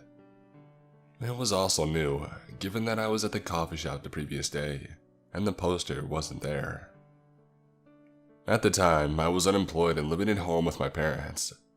So every time I would go to the coffee shop, I would browse the wall in search of jobs that I could possibly obtain. Of course, there wouldn't be any big paying jobs available, but I hoped there would be something appealing. And in the middle of that wall was that poster about a summer camp located many hours away from my home. I don't know why it piqued my interest, though it was probably the aspect of me being able to get away from home. A job that would let me live somewhere without my folks sounded luxurious to me. It also paid decently well. So after thinking it over a bit while sipping my coffee, I decided to take the poster off the wall and bring it home. The shop allowed that, of course. I wasn't going to steal anything I wasn't allowed to take. As I walked out of the coffee shop, I noticed a blonde-haired lady staring at me from the opposite side of the street. Once I noticed her, we stared at each other for a few more seconds, and then she began walking away. I found it odd and a little bit creepy, but I didn't harp on it and I walked home. I arrived home and I watched TV for a few hours. After binge watching a show, I decided to call the phone number on the poster. After a few rings, someone picked up. "Hello," a female voice said. "Hi, is this Camp Oakwood?" I asked. "Well, yes it is," she answered. "Are you calling today to register your child as a member?" "Oh, no," I said. "I'm actually calling about your ad, looking for employees. I wanted to apply as a janitor." "Oh, our online ad?" "No, it was a poster in a coffee shop in my town." "Huh, well, we don't print many ads, but we put some up from time to time." She then asked for my phone number, email, and asked a few questions. I told her basic information about myself. After answering them, she told me when I would need to show up to start working. I was confused and I asked her what she meant. "Yeah," she said. "You're hired. We need people." "Wait, so I don't need to do a background check or something like that?" I asked. "Nope. I believe everything that you've told me," she said. "You're hired." After a few seconds of shock, I became ecstatic. "That's great," I said in disbelief. "When do I start?" "You will need to come in May 26th for orientation and training, and the first camp will start the following week. The camp has 6 one-week sessions, and you'll be working each one. You will be one of 4 janitorial and maintenance employees. I am your overhead boss, but your supervisor will be Graham. He's the head of our maintenance staff." "Cool. Thank you so much for hiring me." "You're absolutely welcome. I believe you do a great job. If you have any more questions, you know where to contact me. Welcome to the Oakwood family." Just as she was about to hang up, I realized that I hadn't even given her my name. During the entirety of the questioning and introductions, we both had not given our names. "Wait, I never got your name," I said. "Oh, crap," she said. "Yeah, sorry. My name is Amy Garlinia, and I'm the camp director." "Okay," I said. "My name is Harrison Tracy." I then heard a thump and her gasp in pain. "You alright?" I asked. "Yeah, I'm good," she said. "I just banged my elbow on my desk." "Well, I can't wait to meet you, Harrison. I'll see you soon." I hung up the phone with mixed emotions. While grateful that I found a job, I found it perplexing that I was hired so quickly. I figured there was more to it, but at the moment, I was just too grateful and excited to really worry about it. That night, I told my parents about my new job. My mom was thrilled to hear that I would finally have a good-paying job, but my dad practically spat out his food. "Curtis, are you okay?" my mom asked. "Yeah, I'm fine, honey," he said, grabbing a napkin to clean his mouth. "You're working at Camp Oakwood." "Yeah," I said. "It pays really well, and I heard it's an easy job." "Sorry for my reaction, Harrison," he said.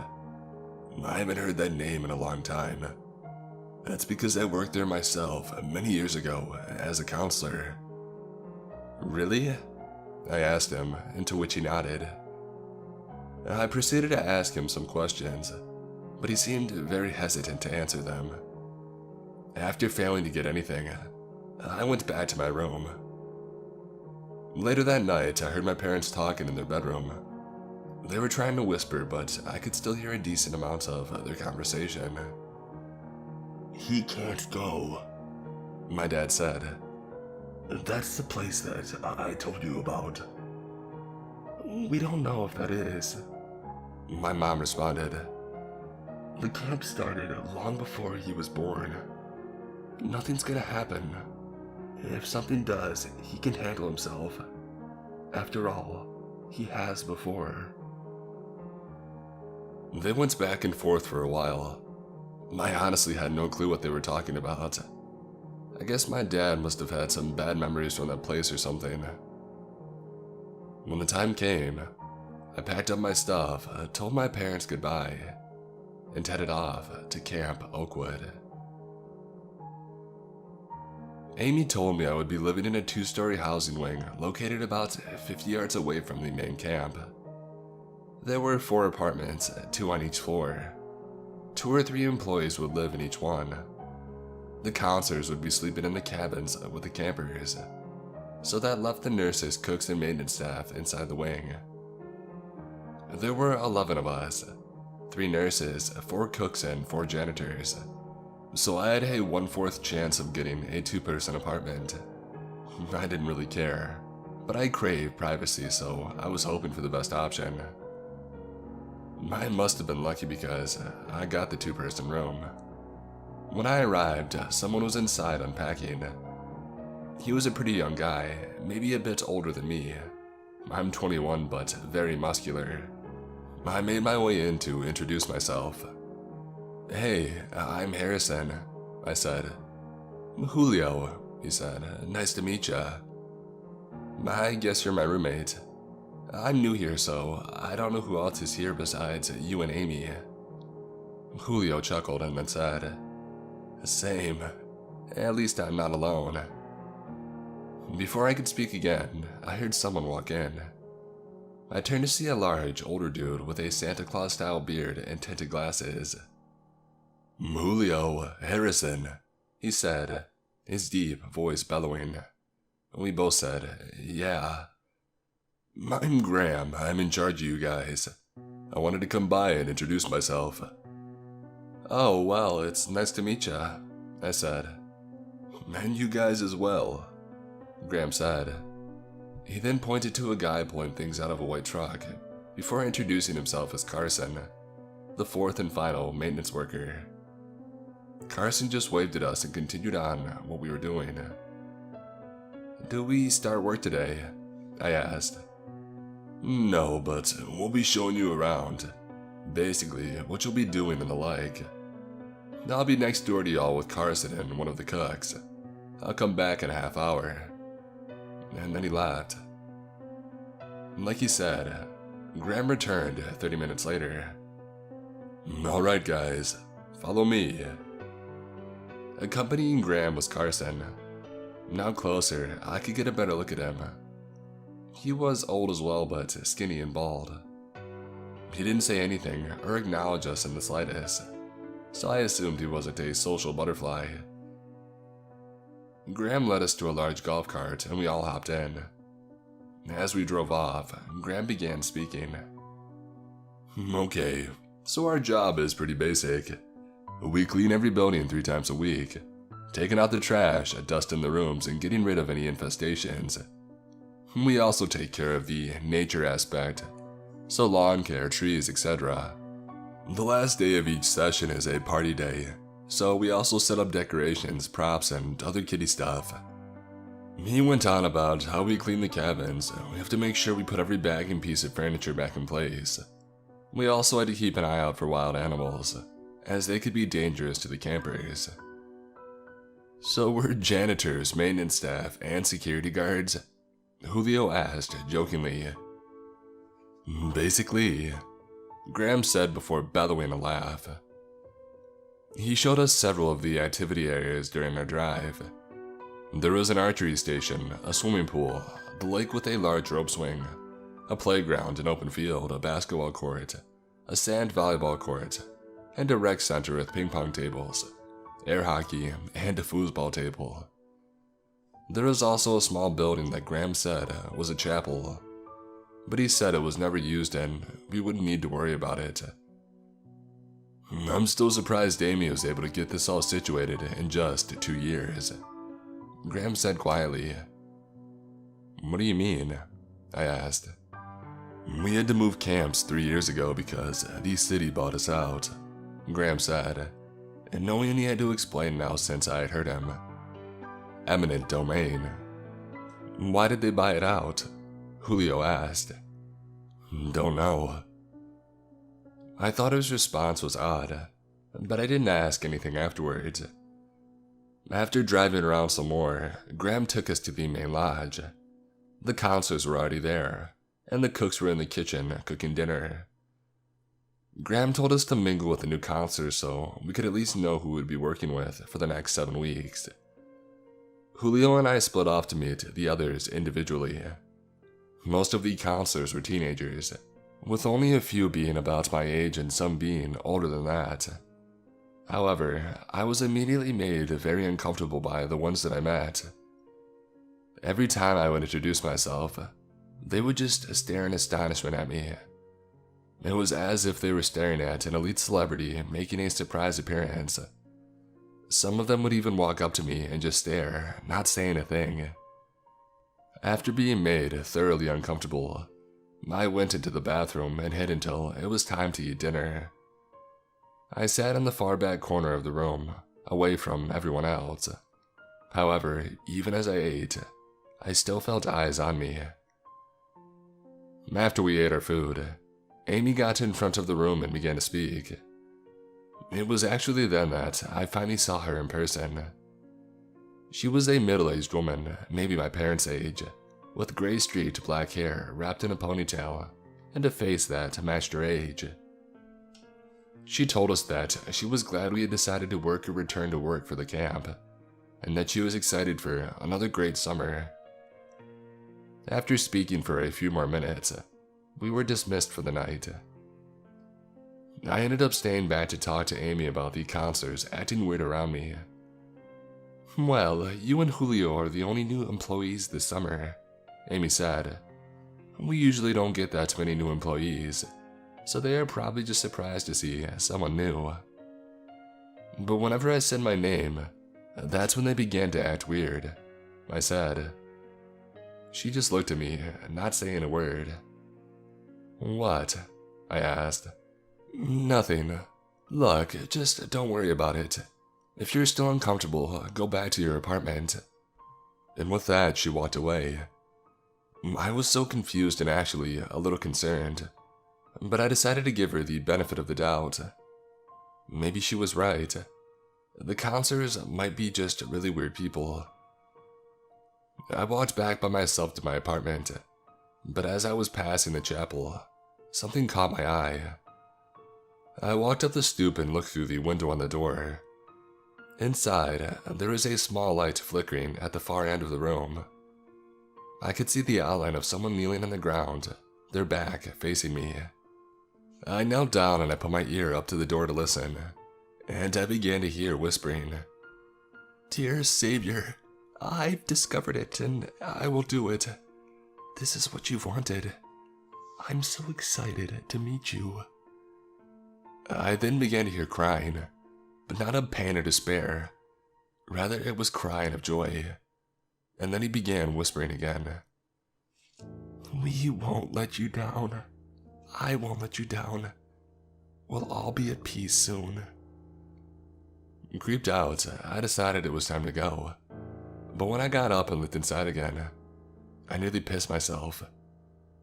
The figure was now right against the door, looking out the window, staring at me with an angry look on his face. I recognized it to be Carson. I bolted back to the apartment and was thankfully not followed by Carson. Once inside, I slammed the door behind me, scaring Julio half to death. "You good?" he asked. "Yeah, some dude just scared me on the way back. Just popped out at me from the bushes." I lied. "Probably one of those counselors, huh?" He snickered. "That's not funny," I said. "Wait, how did you find out?" "I could see how uncomfortable you were. Plus, I couldn't help but notice that they were constantly staring at you." I didn't respond and just went to our shared bedroom to go to sleep, only to wake up at an unknown time. I heard voices coming from outside of my window. I peeked through the blinds to see Amy talking with Graham and Carson.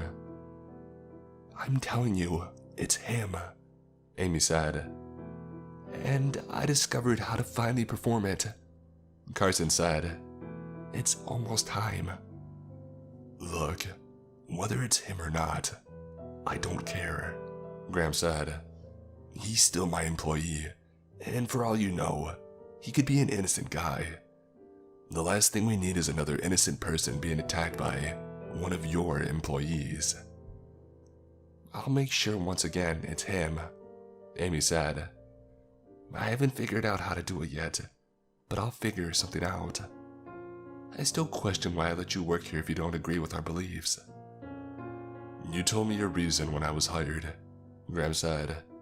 "Besides, you wouldn't be able to let go of me without me being a threat to your safety." They kept talking, but I stopped listening. Horrified, I quickly sauntered back to my bed and curled up in a ball under the blankets. Julio, thankfully, didn't wake up from me moving around. Somehow, I managed to fall back asleep and I woke up the next morning. At breakfast, I was eating my food when I noticed that 10 of the counselors at another table were again taking glances at me. Every few seconds, one of them would look my way. At this point, I had enough and I walked over and I confronted them. "What do you want?" I asked.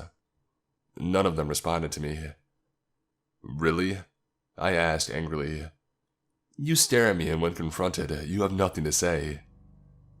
Before they even got to say anything, I felt someone grab my shoulder. I turned to see Amy, looking at me with a stern look on her face. "What's going on here?" she asked me.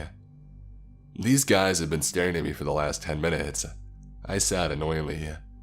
I asked them what the problem was, but they refused to answer me. She sighed before speaking again. "I'll deal with them. Sit back down and eat. I don't need any more shit starting because of you, Harrison." "How is this my fault?" I asked her, only to get no response as she walked away. I had had enough and decided to throw my food away and walk back towards my apartment. During my walk, I passed by the chapel again, and given that it was now daytime, I decided to get a better look at the place. As I looked around the room, I saw a large painting of a man. The man was pretty tall, his body stocky and built. He appeared to be in his 30s, if not a little younger. He was shirtless, and in his left hand was a red book. Below the painting was a word in blue letters. I assumed it was a name, but I had never heard of this name before. It said, Chirino. I was so intrigued by the painting that I didn't even notice someone had walked up to me. "What are you doing?" someone asked. I slowly turned to see Graham standing there.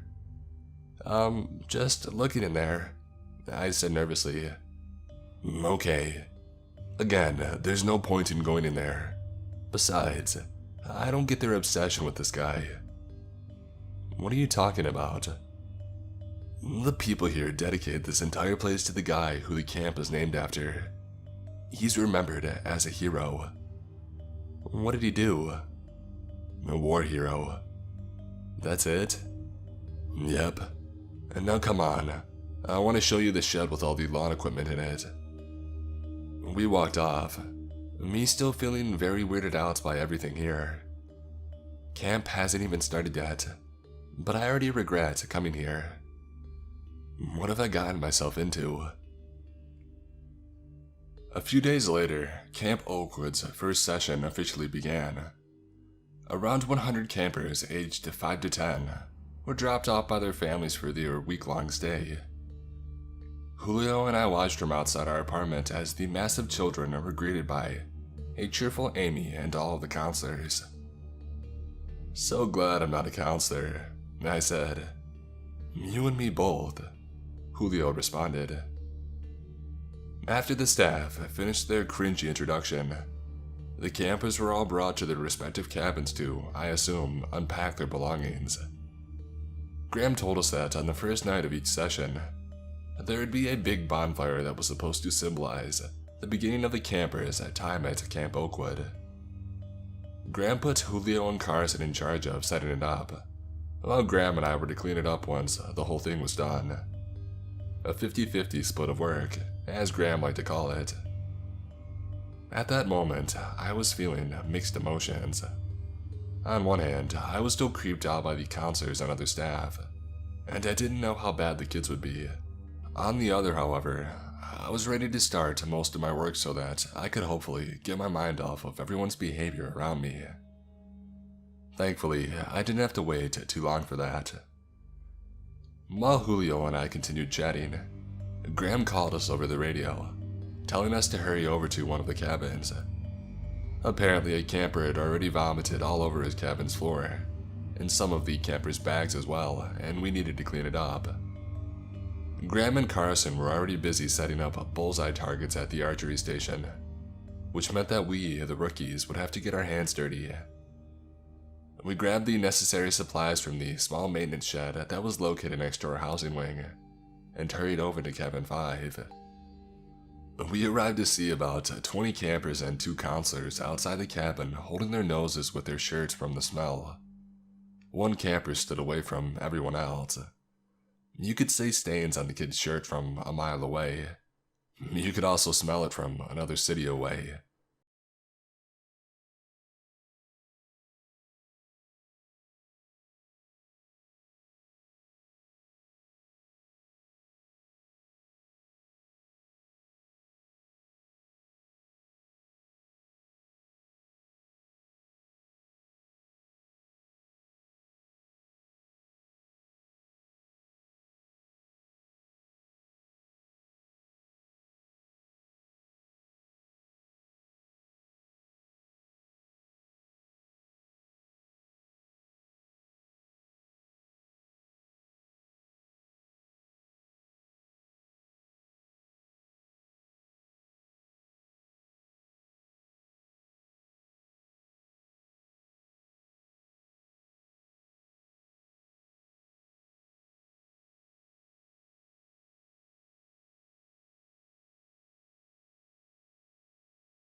this week. The doors were closed and the windows were tinted, so I couldn't even tell if there was stuff already inside. Graham told us what was in there, but he never told us that it wasn't set up yet. Graham explained that we needed to set it all up so the campers could begin using the stuff the next day. There is a small locked shed behind the rec center where all the stuff was kept. It took a while, but we managed to bring everything in and set it all up accordingly. While setting up, I kept noticing Carson taking glances at me. At one point, staring at me for a solid minute. I was already fed up by the counselors doing this, so I already knew that I wasn't going to deal with this BS. However, given what happened in the chapel the week before, I didn't want to confront Carson on my own. So I stopped what I was doing and I decided to tell Graham, who I found back in the shed pulling out a box full of board games from one of the shelves. "Hey Graham," I said. "Carson will not stop staring at me. I don't know what his problem is, but please go tell him to stop." "Well, why don't you tell him you have a problem with it?" he asked me. I really wanted to explain what I had seen the previous week in the chapel, but I bit my tongue and just told him that I was very creeped out by him. He could probably tell that I was holding something back, but he accepted my excuse and told me that he would handle it. He gave me the box of board games and left the shed. As I walked out, I could see Graham and Carson talking, but couldn't hear them because they were talking quietly. In the end, Carson nodded and Graham walked back to the shed. True to Graham's word, Carson didn't stare at me again after that. Well, at least I hope he didn't. After we finished, we hopped back in the cart and drove back to our housing building. Graham dropped the three of us off and told us to keep our walkies on in case something popped up. He then drove off towards the main lodge building. Julio and I went back inside our apartment and decided to chill for the rest of the day. We had already eaten lunch earlier in the day before the campers had arrived, so we wouldn't have anything else to do until the bonfire later that night. While I was on the couch watching some TV on our really old TV, Julio piped up from the small kitchen. "I wonder what made Amy hire a guy like Carson," he said. "Beats me," I responded. "Amy probably just hires anyone who's interested in working for this camp. He's a very weird guy." "I know," he said. "You know, I've noticed you're always very uncomfortable around Carson. Why's that?" "What do you mean?" I asked him. "I saw you complain to Graham earlier today about Carson constantly staring at you. I noticed as well and was just waiting for you to do something about it.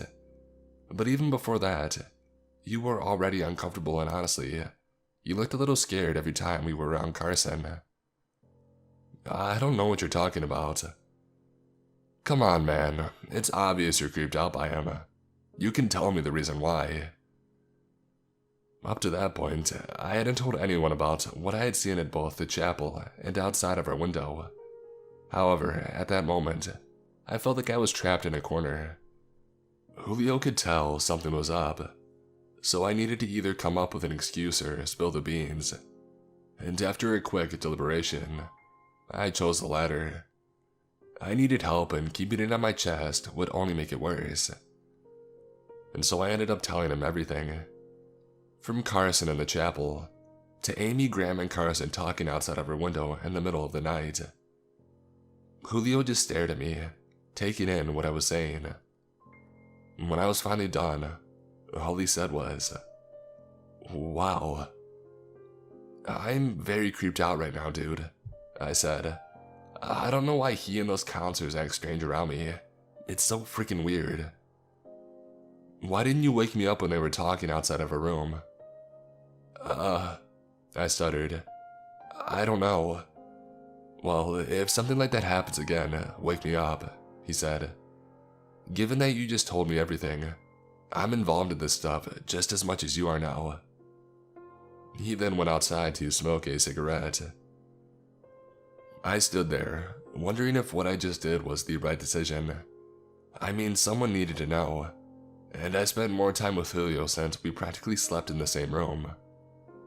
But I could have told Graham as well, since he seemed to be on my side when I found him, along with Amy and Carson talking outside my room the previous week. I made a mental note to at least tell Graham when I had the chance, but I had to find the right moment to do so. Later that night, all the campers and staff gathered around the campfire. I ended up finding the counselor for Cabin 5, and I decided to formally introduce myself. To my shock, he didn't act surprised when I said my name. He introduced himself as Percy, before proceeding to tell me that he's been a counselor since they moved locations. I always like coming back since it's so much fun, he said cheerfully. Just being able to hang out with my other friends and giving the campers a good summer experience. How has it been for you? Pretty good, I lied. Well, good, he said. It's always great to hear that new staff members are enjoying it here. I'm just hoping it isn't too chaotic with all these kids running around, I said jokingly. Oh, it isn't, he said. These guys are the most behaved and peaceful kids you'll ever meet. For real? I asked inquisitively.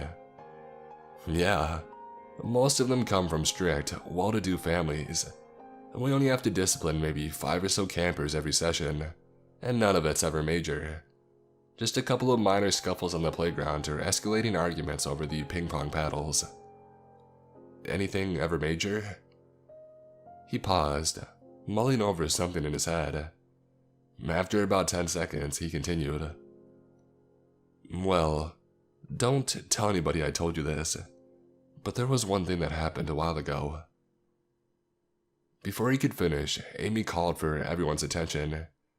She was standing on top of the bench, holding a small bell in her hand. Hello, everyone, she said enthusiastically. For all of you who are returning for another fun summer, we're glad to have you back. For those who are new, I would like to welcome you to Camp Oakwood. We are very glad to have you all here tonight, and I'm looking forward to getting to know each and every one of you over the next week. We will pass out s'mores soon, but before that, we will sing the camp's official song. If you don't know it, or you're afraid of singing, then that's fine. But to those of you who do know it, feel free to sing along. And with that, she raised the bell over her head and shook it. The small bell sounded like 1,000 chorusing church bells. I stared in awe, trying to make sense of it. Everyone else didn't really react, as if they had expected this. Once the sound of bells deafened, she began to sing. None of the words sounded like English, so I wasn't able to understand it. I have to admit though, she had a beautiful voice. It was honestly so angelic that I looked up at her to make sure she wasn't playing a recording or something. After I looked up, I noticed everyone, though only some were singing along, were all bowing their heads. Well, except for one other person. As I panned the crowd, I saw Graham standing in the back, leaning against the trunk of a tree. We made eye contact with each other. I made a confused face, trying to figure out why he was away from everyone else. All he did in response was shake his head in what looked like disappointment. I then turned back around and bowed my head once again. Amy finished her song and everyone looked back up at her. She then said excitedly that it was time for s'mores, which was meant by the cheers of the campers. I got up and I began walking over to Graham. He met me halfway. What was that? I asked. It's a small ceremony done at the beginning of the camp, Graham said. Amy loves music. She studied it in college and has always had a passion for it. So she likes to implement it at some point during each session. Do you know what language she was singing in? I asked. I think Italian, but I could be wrong, he responded. Graham told me that I could get a s'more if I wanted one, but I told him that I wasn't hungry. We just stood there, watching everyone else eat their s'mores before they began to disperse back to their respective cabins. As planned, Julio and Carson laughed, so Graham and I were the only ones who would be extinguishing the fire and cleaning up the remnants of chocolate and marshmallows. After cleaning quietly for a while, Graham broke the silence. "I see you and Percy are getting along," Graham said. "Yeah, he's pretty chill," I said. I looked up to see Graham smiling while throwing more detritus into a black bag. "You seem happy about that," I said. "No," he said. "I'm happy because the first night is always so full of joy. The rest of the sessions are just sort of bland." "Is it boring?" "No, it's not that. After the first night, each group follows their own schedule, and each group straight up ignores the others. You would think most campers would branch out with those who are older and younger, but they stick together in their age groups like glue. Also, most campers aren't as happy as the rest of the session as they are on the first night. Probably homesickness or something. It's been the same for many years, and it honestly makes me a little bit sad to see it. To be honest, I didn't think Graham could become that emotional or deep. My first impression of him was a stone-cold, hard-nosed man who just did his job and nothing else. But now he's starting to appear more human. I don't know why, but I was just fascinated by it. So fascinated by it that I forgot to tell him what I had told Julio hours before. We finished cleaning up not too long after and went back to our respective apartments. Julio wasn't there when I arrived, but his car wasn't either, so I guessed that he had left the campgrounds to go do something. I didn't know if that was allowed once a session was in progress, but I decided not to do anything about it. Once I got inside, I decided to take a shower. After spending about 10 minutes under the shower head, I turned off the water, grabbed a towel, and pulled open the shower curtain. After drying off, I went to grab my clothes, but when I checked the countertop, they were missing. I thought I had placed them on the countertop before I got in, but I must have forgotten to. So I wrapped the towel around my waist again and started walking towards the bathroom door. And that's when I noticed the bathroom door was cracked open. I was positive that I had shut it and locked it, so my body immediately tensed up. My phone was in my bedroom charging, so if I had to call for help, I would have to build up enough courage to get out of the bathroom. I eventually peeked my head outside the door, and when I did so, I saw no one in sight. "Julio," I called out, hoping that he was just pulling a messed up prank on me. I got no response. I peered back to my left and found my clothes on a chair next to the table.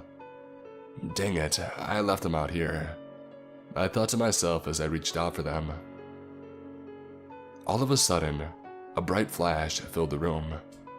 I turned around and I saw a hooded figure dressed in black and wearing sunglasses holding a camera. I cursed out loud in shock and the hooded figure ran for the door. Amid the chaos, I managed to grab the back of his head, making the back of his head visible. Before I could do anything else, the hooded figure opened my door and ran out into the night. I would have ran after him, but I was in only a towel and barefoot, and the ground outside was gravelly, so I knew there would be no chance that I could get him. Although I didn't see his face, I knew who it was. I recognized him based off the blonde, fade-styled haircut. It was Percy. Julio returned a few minutes later to find me shaking in terror. "Dude, you alright?" he asked worriedly. "Someone broke into the apartment and took a picture of me," I told him. "It was Percy." "Who's Percy?" he asked me. "That counselor from Cabin 5, I told him. "Have you called the police yet?" he asked. "Not yet," I said. "I guess I'm still in a state of shock." "Okay, I'm gonna call Amy. Go put your clothes on." I grabbed my clothes and I went back into the bathroom. Through the door, I could hear Julio on the phone. About 2 minutes later, there was a loud knock at the door. Julio opened it and both Amy and Graham walked in. Amy quizzed me on what happened, wanted to make sure that it was indeed Percy who broke in. Graham, meanwhile, sat there silently. After several minutes of questioning, Amy got up to leave. I asked her if she wanted me to call the police, but she said that it wouldn't be necessary. If I can get him to both confess and destroy the photo, then we should be alright, and I can just send him home. Besides, if he didn't steal or break anything, and all he did was just take a photo of you, I don't think the police should be involved. Before I could even respond at all, she slammed the door, leaving the three of us in the apartment. "Sorry about this, Harrison," Graham said. "Hey, no need to apologize," I told him. "You had nothing to do with this." "I know, but still, you're my employee," Graham said. "As your boss, your well-being is one of my priorities." "Percy's probably gonna get fired," Julio said. "I don't even know if it was him," I said. "All I saw was the back of his head, and Percy's hairstyle and its color was the closest to it. I just can't believe Percy pretended to be normal around me. I guess him telling me nothing major ever happened around here must have been a complete lie to gain my trust. I guess the same goes for the major event that happened a few years ago." "Actually, that part is true," Julio said. "Julio!" Graham yelled, causing me to jump. "Shit, sorry," Julio said. "What?" I asked. Both of them looked away from me, not saying a word. "Julio already said that it's true, so you guys might as well tell me now," I said. "Or maybe I should go and ask Amy about it." Before I could even move, Graham stood up and grabbed me by my arm with a very painful grip. "Do not make that mistake," he said to me. I, now legitimately scared, just nodded, and he let go of my arm. "Alright, I'll tell you. But you need to promise me you will not tell Amy at all. Same with you, Julio, though I doubt you will." Julio nodded while I remained silent. Graham sighed and then began. 5 years ago, a young camper named Sharon went missing after supposedly wandering off during a group hike. Amy freaked out when she heard the news and spent a full day and night searching for her alone in the woods. She didn't want to, but eventually, she had to call the police. The camp was shut down and all the campers were picked up and taken home. They eventually found Sharon a couple of weeks later. I'm not going to go into detail about what happened to her. One of the counselors was arrested after his DNA was found at the crime scene. He was found not guilty by reason of insanity and was sent to a psych ward. Amy tried to reopen the camp the following summer, but not many families signed their kids up out of fear that something would happen again. So the summer after that, Amy changed 2 things: have younger counselors and to move the camp to a new location. She didn't change the name though, as she really couldn't. "I thought you said the city bought the land out through eminent domain," I said. "That was what she ordered us to say," Graham said. "She told us to lie so that we could move on from the tragedy. Amy, Carson, and I are the only ones left from the original camp, and she told us not to talk about it ever again. However, it's an open secret, so to speak, as many of the new employees either already know about it or eventually hear it from one of their coworkers. However, if Amy found out that we still talk about it, she would have our heads on a silver platter." "I already knew this stuff before I came here," Julio said. "Remember how Graham said it was at a different location? Well, the city Camp Oakwood was originally located in was actually my hometown, and that murder was the talk of the town. You heard about it, whether you wanted to or not." "So does this have something to do with why Amy doesn't want the police involved?" I asked. "Well, sort of," Graham said. "She doesn't like the police being involved because she's afraid that any other crime, no matter how small it is, could ruin the reputation of the camp again.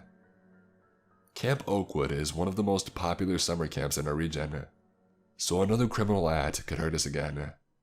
But for your case, I don't think so. Like Amy said, if nothing was stolen and the only thing done besides breaking into the apartment was taking a photo of your unclothed back, then there would be no need. It's not a serious issue. I doubt she'll call the police for something as small as this.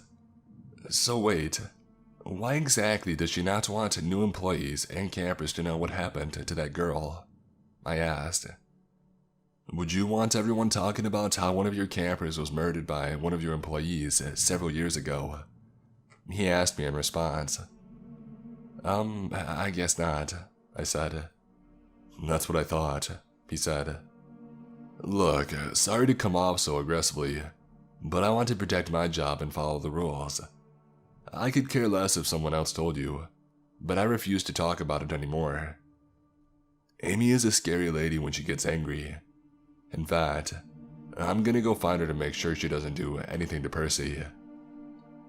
Immediately after saying that, he got up and left.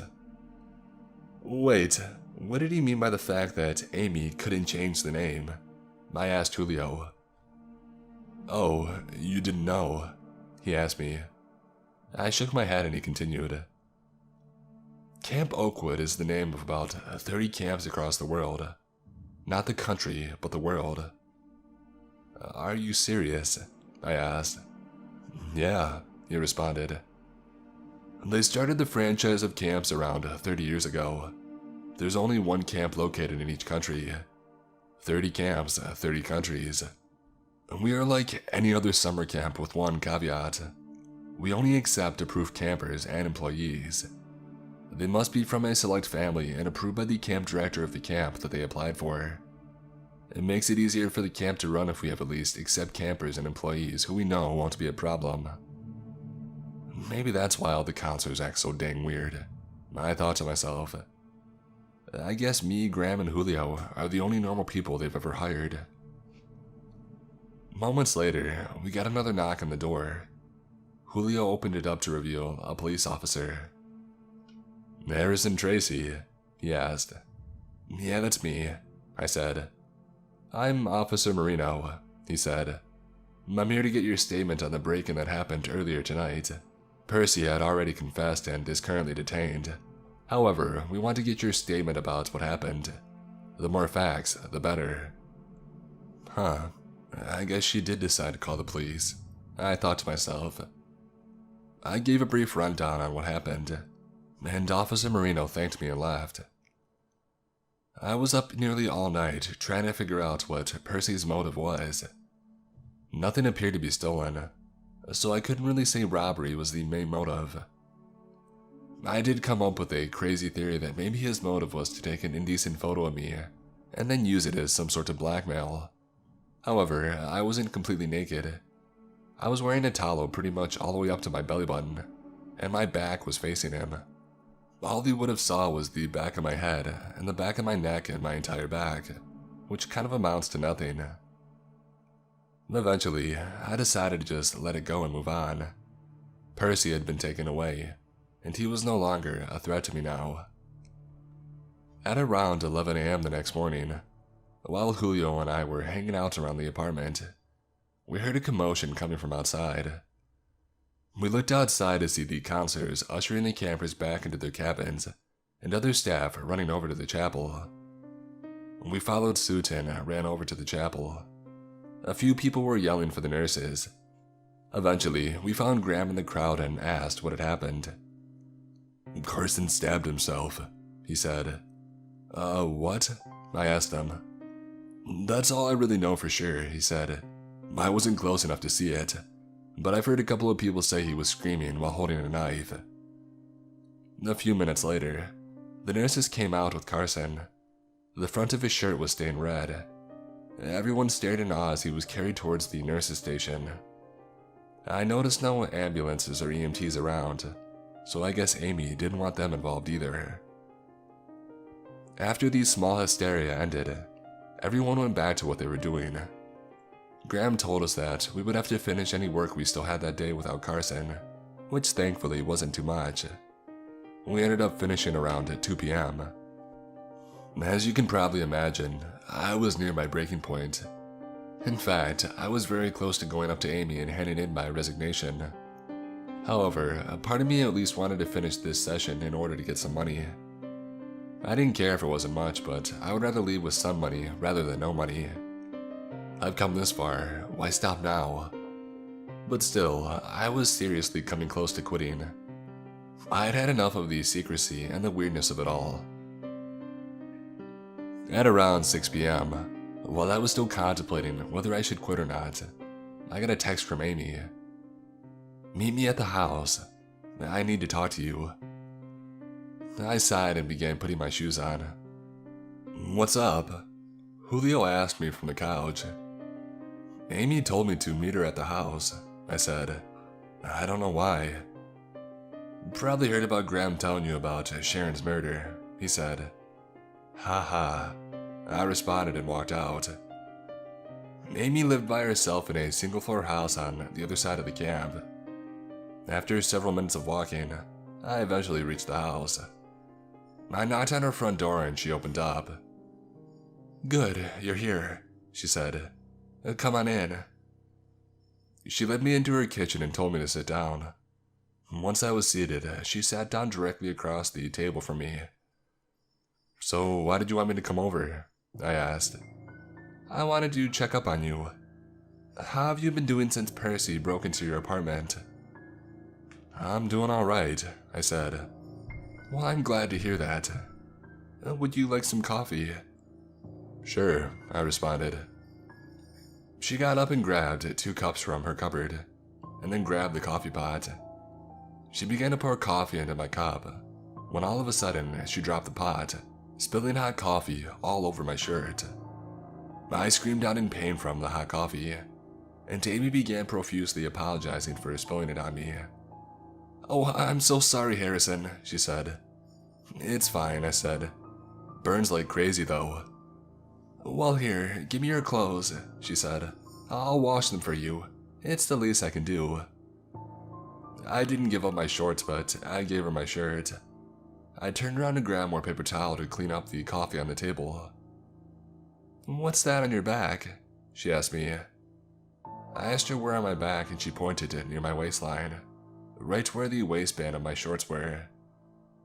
I didn't even have to look in the mirror to know what she was pointing to. "My scar," I responded. "I got it when I was little. The reason why, though, is pretty messed up." "What do you mean?" she asked me. I described to her what had happened. It was without a doubt my worst childhood experience. I was 6 years old at the time. I was playing outside by myself in my backyard, kicking a soccer ball around. I would spend a lot of afternoons outside, doing whatever I wanted. I had just kicked this soccer ball into the miniature goal I had when I heard the backyard gate screeched open. I turned to see a red-haired woman with a scary face. Before I could even let out a scream, she charged at me. I don't remember much after that, but I do remember being rushed into the hospital and my parents crying hysterically. My back was on fire and I remember seeing blood on my clothing. Thankfully, the wound wasn't too serious and I was stitched up and good to go. My parents quickly moved to another town several hours away, which is where I still live now.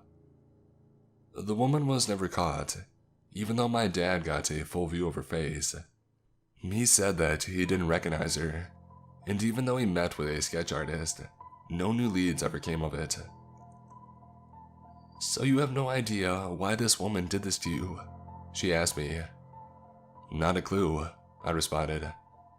"Well, I'm sorry to hear that," she said. "Well, I'm gonna wash your clothes. I have a towel in the bathroom down the hall you can use to dry off. I'll be back soon." And with that, she walked off, and I went to the bathroom to dry off. After I got out, I saw another room down the hall with a bluish light coming from it. I could see the light was coming from a turned-on computer monitor. I looked at the webpage and discovered it to be a chat room.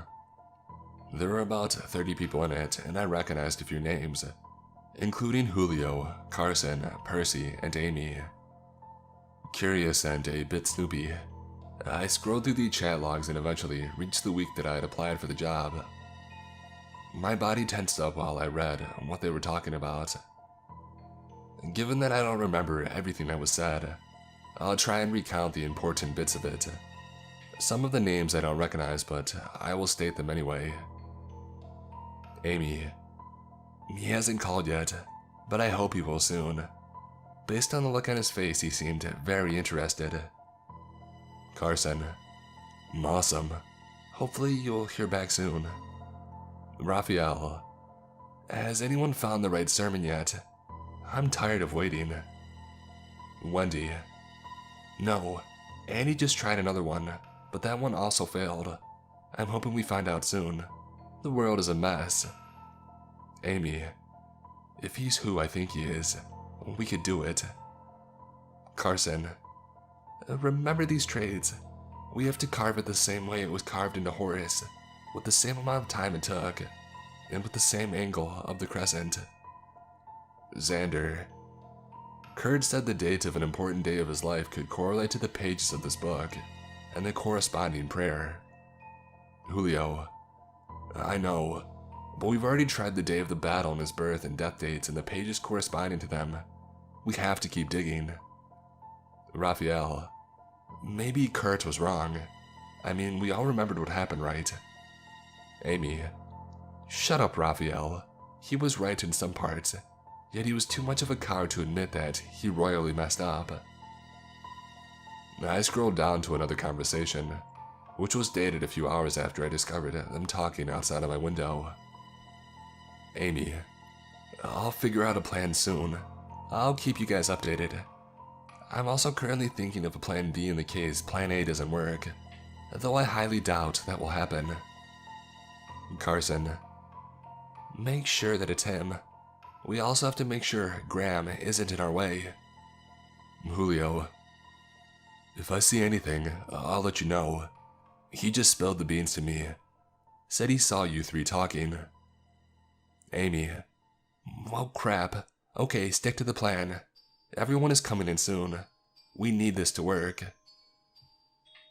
The last message was right after that, and it was dated from the morning after Percy broke into my apartment that morning. Carson. I figured out the first process. Haven't solved the other one though. It's a different prayer, but I don't know which one specifically.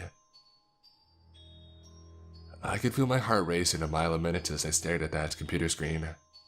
I had a deep suspicion that there was more to Percy breaking into my apartment, and this seemed to confirm it. I looked up towards the top of the screen to find another tab open. I clicked on it to reveal a grid of black and white security cameras. My stomach churned when I saw one of a very recognizable bedroom. My shared bedroom. It was being filmed from the top corner of the room. I had never noticed it before, so it must have been hidden in the wall. There is a date and a time slot near the edge of the screen. I decided to snoop through it. Sure enough, it showed me and Julio going through our daily rituals. I then noticed that one of the cameras was outside the housing wing on the corner of the building, which gave a perfect view of our front door. I decided to navigate to the footage of the previous night. As I had expected, Julio left a few minutes before I got back. It then showed me walking in and shutting the door. I fast forwarded to about 10 minutes later. What I saw sent chills down my spine. Percy walked up to the door, but behind him was Amy. Amy stepped forward and used a key to unlock my door. Both of them went inside. A minute or so later, Amy came out and gave a thumbs up to Percy inside my apartment. A few minutes later, Percy sprinted out of my apartment, and a couple of minutes after that, Julio pulled back into the small parking lot next to the wing. I couldn't believe what I had just seen. This whole thing had been planned by Amy, but why? I couldn't understand why. And then I realized, my scar. My scar would be the only noteworthy thing on the back of my body. However, I knew for a fact that my towel covered it up, considering how close it was to my tailbone. Also, my scar was a straight line. It wasn't that impressive. If anything, I thought to myself, Horus's crescent stab wound would be much more impressive then. But then it hit me. I couldn't believe that this little detail had slipped from my mind. I never considered it important, and none of my coworkers mentioned it at all to me, despite how seemingly obvious it was. Sharino is my name unscrambled. Before I could even process any more information, I heard Amy yelling from down the hallway, announcing that my shirt was ready. I shut off the computer and briskly made my way back to the kitchen. I made it just in time, because she arrived in the kitchen about 5 seconds later. I thanked her, trying to hide my fear as best as I could, and I raced back to my apartment. I grabbed my keys and I dashed to my car, only for my worst nightmare to be realized. My tires were slashed. I raced back inside the apartment. Julio wasn't anywhere, but I saw his car in the parking lot. Honestly though, I was glad he wasn't there. I saw his name in the group chat. He was in this just as much as they were. I didn't know what to do, and my only mode of transportation was now ruined, and I didn't know the woods well enough to try and run out into them. I was hyperventilating and on the verge of tears, so I drank some water and I began to plan out my next steps. I had to stay calm, but I also needed to be quick if I wanted to get out of there. After about 20 minutes of debating what would be the best course of action, I decided that I should at least call for help, whether it was the police, my parents, or somebody. I went to grab my phone, but then I began to feel awful. My head started spinning, my vision blurred, and I began to feel sick and weak. That's all I remembered before passing out. I jolted awake at an unknown hour. I didn't know how long I had been out, but it appeared to have been for a while. I found myself on the floor near the couch. There were no lights on in the apartment, but I saw an orange light coming from outside. I cautiously peeked out of the window. Outside, surrounding a campfire, were the counselors and other staff. I saw Julio, Amy, and the other staff members I recognized all sitting around the fire talking. Graham wasn't anywhere in sight, and neither was Carson, but I saw Percy near the back of the group. There was also no campers in sight. Before I could even react or try to figure out what the heck was going on, my phone dinged. I checked my phone to see that it was a text from a number that I didn't have on my cell phone. It read, "Get out of your apartment through your bedroom window. There is a bicycle located right outside the window. Take the path beyond your building and bike towards redacted.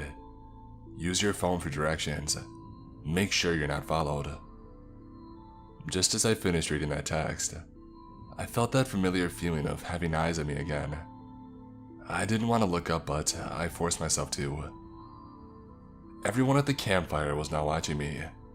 They were all looking at the window, staring at me with hateful, evil looks on their faces. I immediately bolted towards the bedroom window and practically ripped the screen off.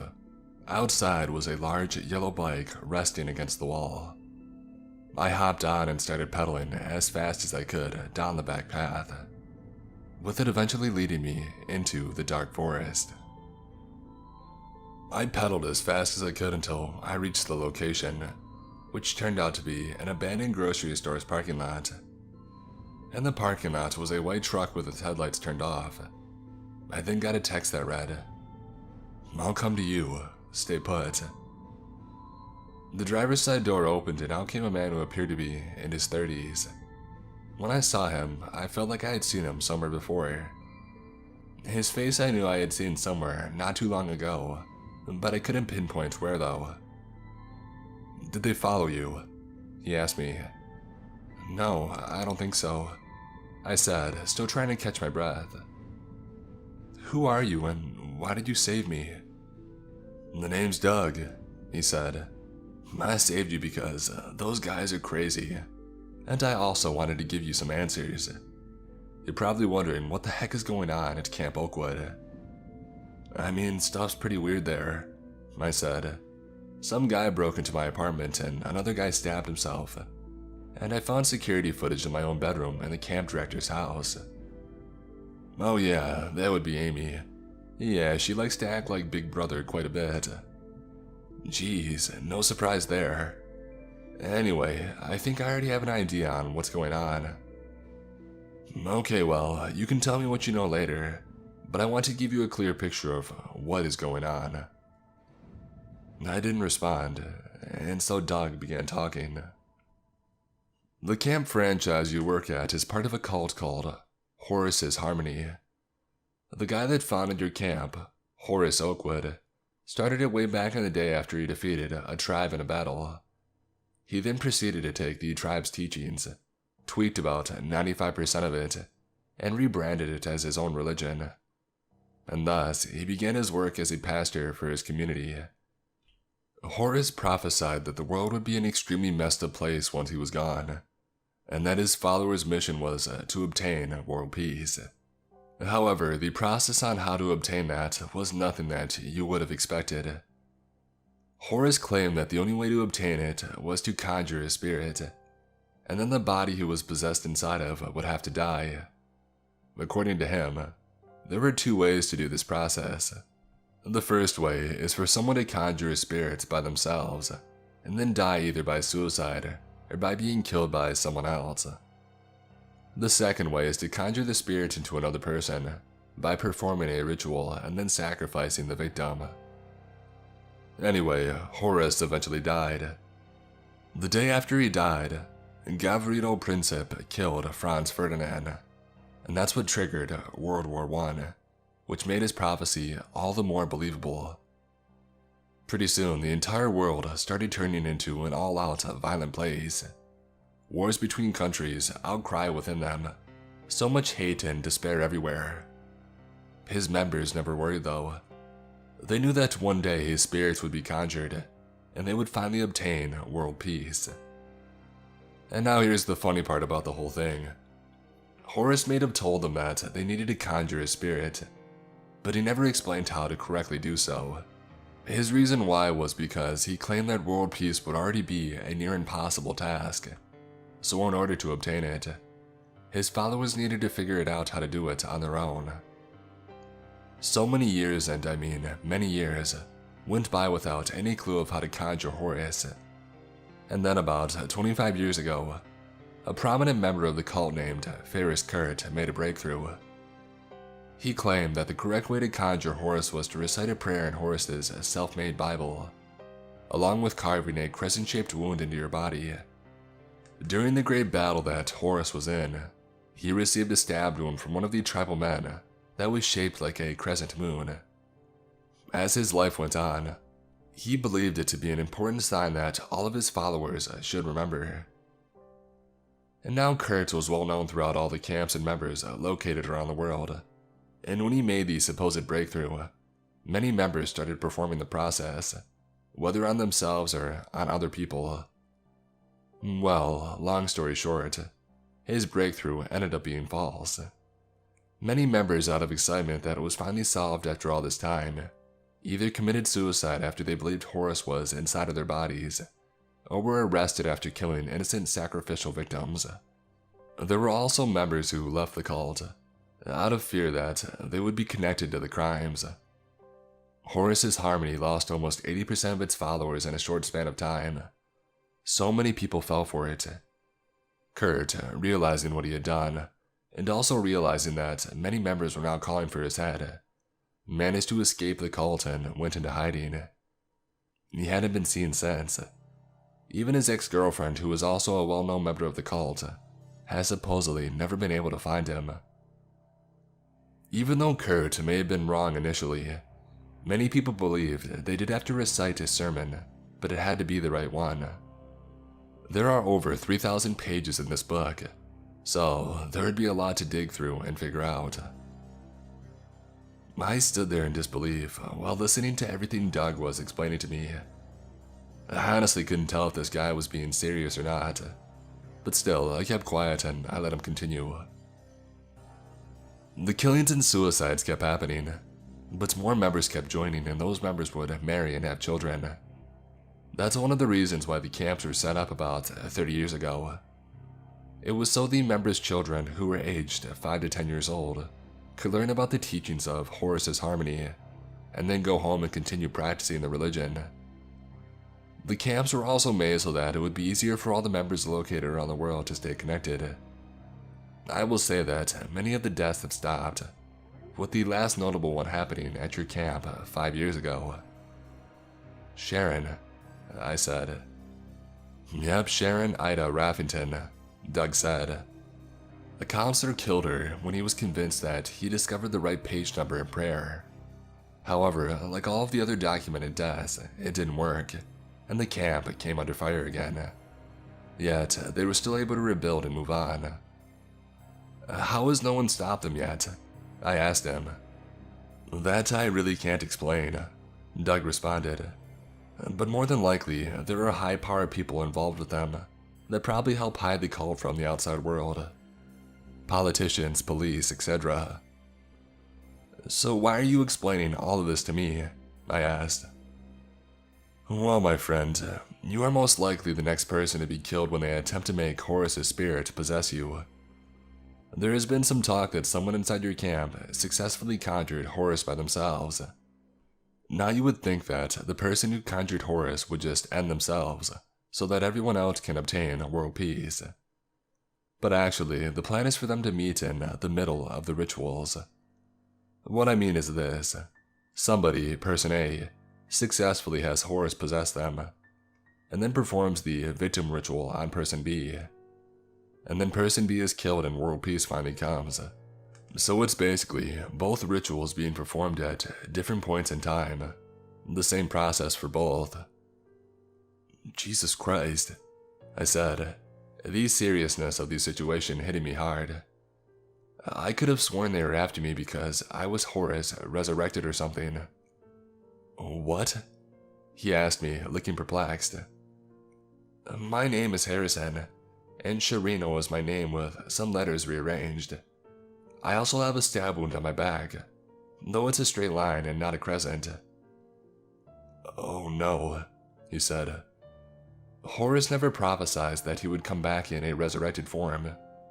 He always explained from the beginning that he would need to be conjured and then possess someone's body. Your name being an anagram for Sharino is just a crazy coincidence. Besides, you look nothing like Horus.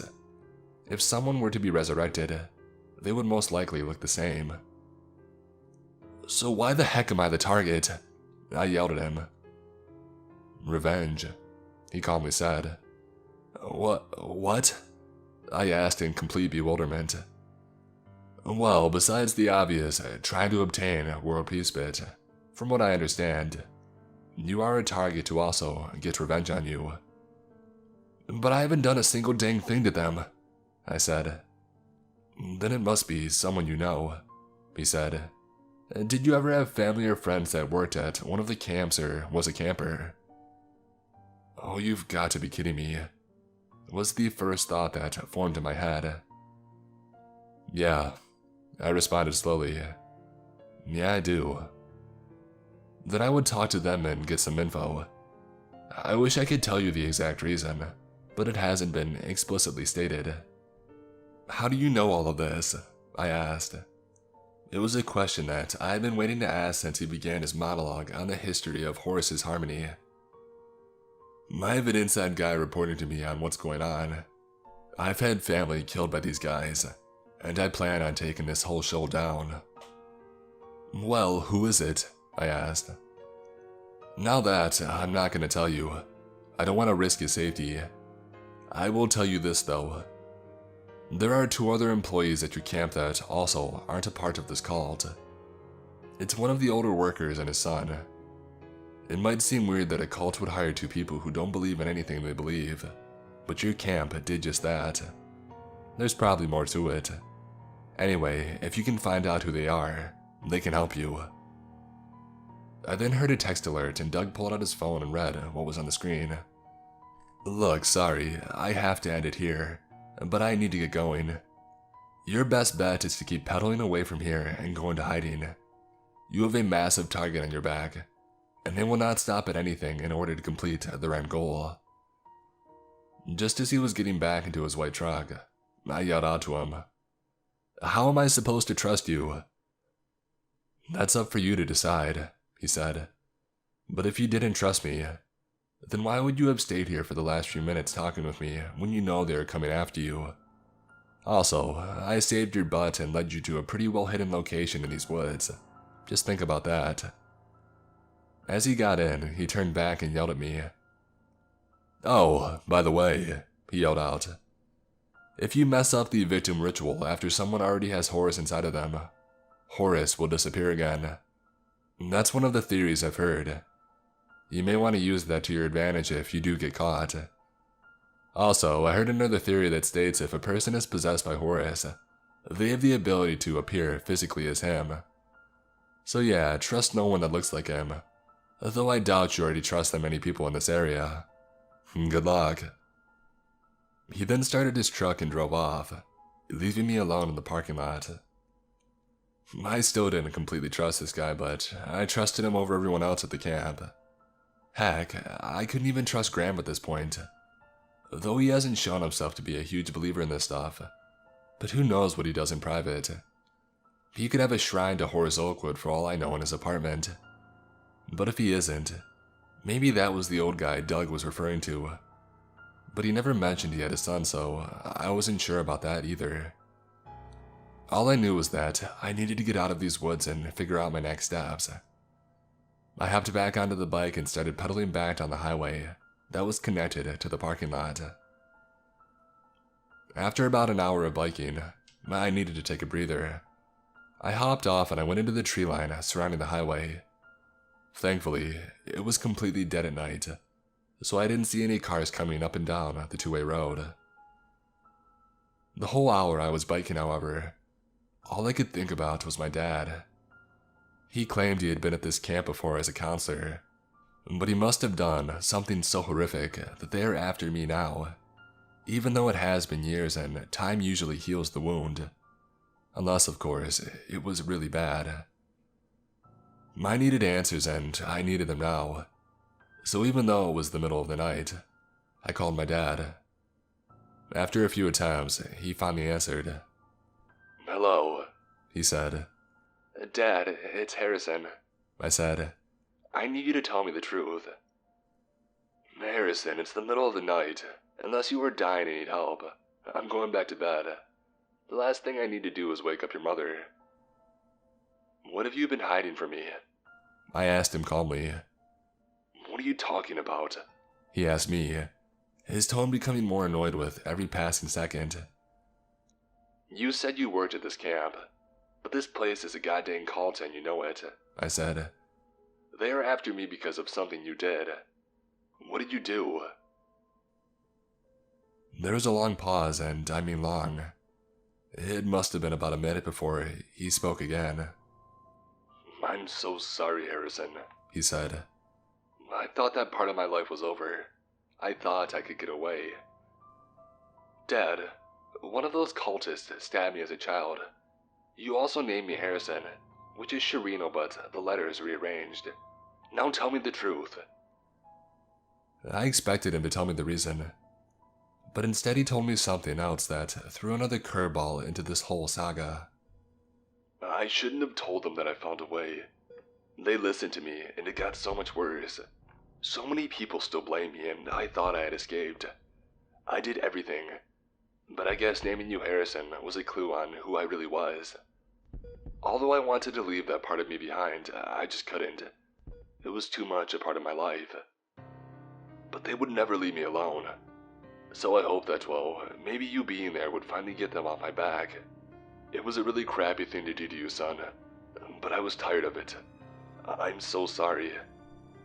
He then began quietly sobbing, but I didn't even get to do anything else. While listening to my dad, I hadn't noticed that a car had pulled alongside the road. When I finally did notice, I saw blue lights blaring on top of the car. It was a police car. An officer turned on his flashlight and pointed it at me. I ended the phone call and began shooting my eyes. "What are you doing?" I heard a familiar voice ask. "Officer Marino?" I asked in return. "How do you know my name?" he asked me. "It's me, Harrison Tracy," I said. "My apartment at Camp Oakwood was broken into a couple of days ago. You asked for my statement." He gave out a surprised, "Oh, right," before turning off his flashlight. He led me back out into the side of the road to talk to me. I began to tell him about what was going on, how I basically ended up hiding on the side of a highway in the middle of the night. "Okay," he said. "Don't worry, Amy will take care of you." I looked up at him, dumbfounded by what he said. "What?" I asked. And then it hit me like a bullet to my skull. I remembered what Graham had told me when Amy said she would take care of Percy. Amy doesn't like the police involved. If Amy didn't like having the police involved, why would she have called them specifically for me? I looked up at Officer Marino, and a soul-killing smile formed on his face. Before I could even react, he pulled a pistol out of his belt and pointed it at my head. "Now come on, Harrison. It's time." I then heard footsteps behind me, and just before the world faded back into darkness again, I finally remembered where I had seen Doug before. He was the man in the painting in the chapel at Camp Oakwood. I awoke in a dimly lit room. The back of my head was aching terribly, but when I attempted to touch it, I discovered that I couldn't move my arms. I looked over and found that my arms were tied up. I then looked down and found that my legs were tied up too.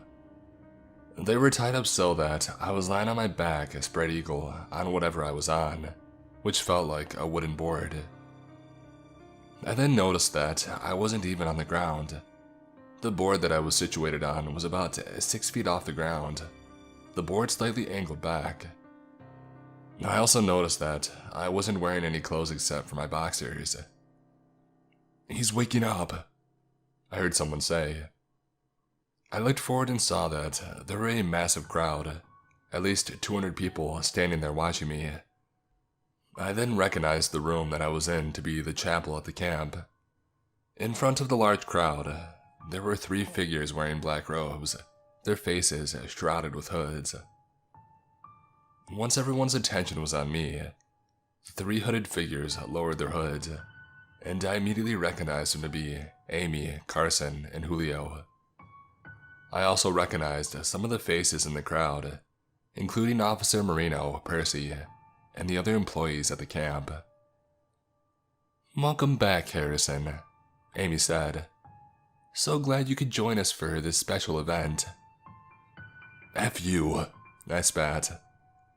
"We understand you're in denial right now," Julio said, "but in just a few moments, you will be our hero. Because of you, we will finally obtain world peace for everyone to experience. Well, except for you." "You probably don't understand what's going on right now," Carson said. "I'll quickly explain. We are..." "Horace is Harmony," I interrupted him. "I know everything. Doug told me." I expected a mild confusion or something to that effect, but instead, Carson gave out a laugh and smiled at me. "Oh, Doug, my good old outside guy," Carson said. "He's actually here with us right now, you know." "Where?" I asked him. "Oh, right," Carson said. "Just give me a second." I expected Doug to be dragged in or something, but that didn't happen. Instead, I saw something that, had I not seen with my own 2 eyes, I would have never believed. Carson's body began twitching, and then it started to change shape. His skinny body grew larger in size, his bald head began growing hair, and his wrinkles started to fade from his face. After about 20 seconds, his body stopped morphing. Standing now where Carson once was Doug. Remember how I said that if a person was possessed by Horace, that they would have the ability to change physically into him? Doug asked me. "Yeah?" I said, still stunned by what I had just witnessed. "Well, ta-da!" he exclaimed. "By the way, I would rather you now call me Horace, since that's who I am. You will see Carson soon."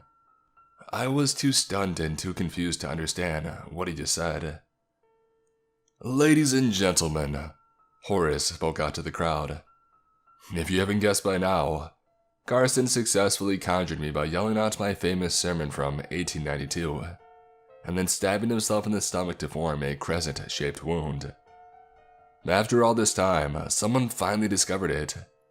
I'm disappointed, but at the same time, proud as well. Everyone either murmured in excitement or didn't react. Julio and Amy didn't even flinch. They must have known all along.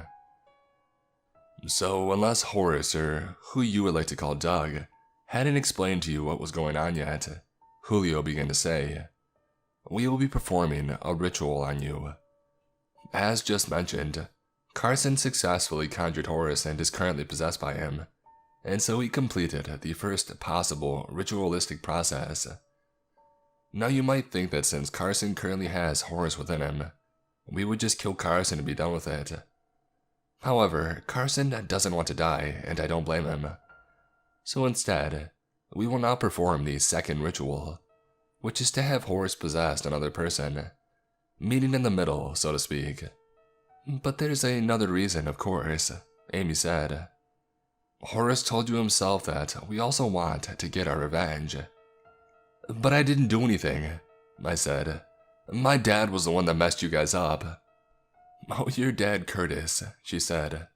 Also known as Ferris Kurt, I said. I know. He came up with a way to conjure Horace, but it was incorrect, and it caused many people to die or leave the cult, and he was forced to go into hiding. No need to explain to me. I don't give a crap about him anymore. I mean, he's the one who let me go here so he could save his own butt. But as you probably already know, this isn't the first time we've tried to hurt you, she said. Yeah, one of you lunatics stabbed me as a child. In fact, I'm positive it was my dad's ex-girlfriend who did it. That psycho bitch. Well, I don't think I'm a psycho or a bitch, she said before smiling. It took me a few seconds to understand what she said, but when I did, I actually felt my jaw drop. Never at all did I consider that Amy could have been the one who stabbed me, let alone also be my dad's ex-girlfriend. You're the one that stabbed me, I screamed at her, my words almost echoing in the chapel. Guilty as charged, she said, though of course I had a different hair color at the time. Jesus Christ, I said under my breath. But why me? Why not go after my dad? Well, she began, what better way to torture someone than by torturing their loved ones? Having his son become a new victim would be the ultimate punishment. Harrison, ever since you were born, we've been watching you, and you never suspected a thing, and never once saw us. Well, except for once. When? I asked. When you discovered this job, she answered. My mind immediately flashed back to the day that I discovered that help wanted ad at the coffee shop. When I walked out, I noticed a blonde woman staring at me. I never considered it important, but now... You asshole, I said angrily. I knew you had flunked out of school and you were currently stuck at your folks' place.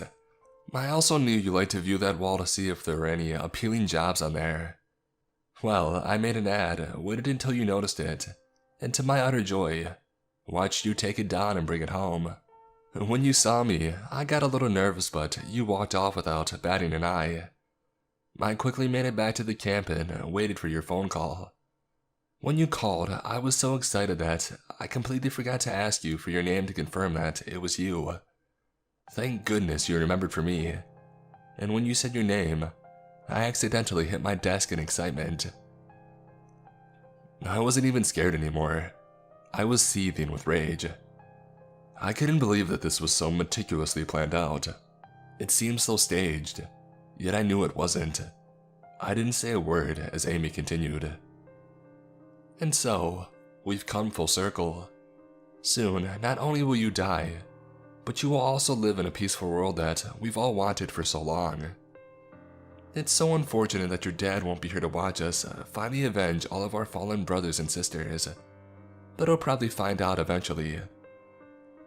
Not even 3 seconds after she said that, the doors to the chapel opened, and 2 large men came in dragging somebody behind him. "Hey Amy, we found this guy snooping around outside," one of them said. "You won't believe who it is." They threw the man forward, and a grim but recognizable face became visible to me. "Dad," I yelled. "What the heck are you doing here?" "Well, I'll be damned," Julio said. "If it isn't Ferris Kurt himself," Amy said, as if she was finishing Julio's sentence. "That's not my name anymore," my dad said. "Right, because Curtis Tracy is such a better name," Amy said sarcastically. "I'm so glad that I get to see you again. I've missed you so much." "I don't give two craps about you," my dad said.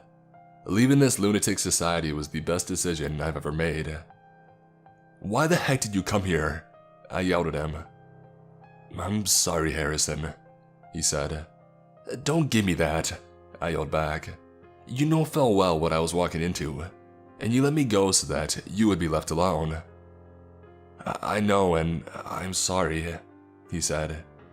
"You will probably never forgive me, but that's why I'm here." He then turned to Amy and began speaking to her. "Amy, you have wanted me dead for so long. If you want to kill me, here's your chance. Just perform the ritual on me and you guys can finally have world peace. Please, just leave my son alone." I looked at Amy, who was quiet for about 10 seconds before she made a decision. "You know what?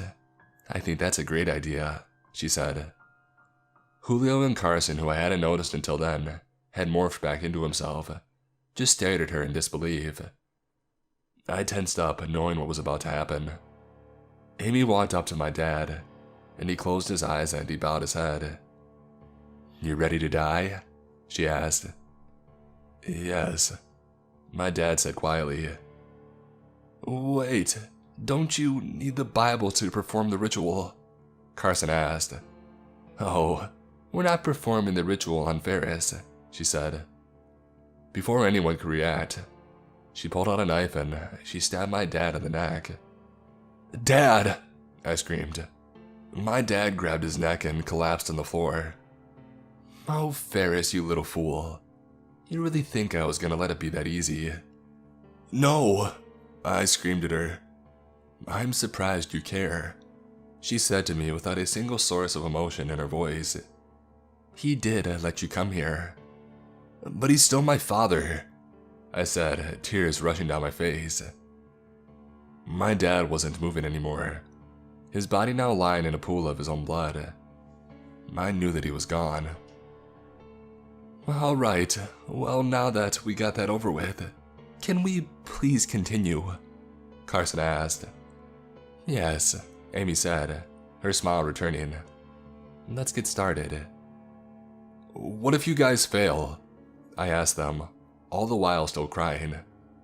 "Horace told me that if you mess up this ritual when he's already conjured, then he will disappear. What are you gonna do, keep trying until I'm dead?" "That's the plan," Amy said.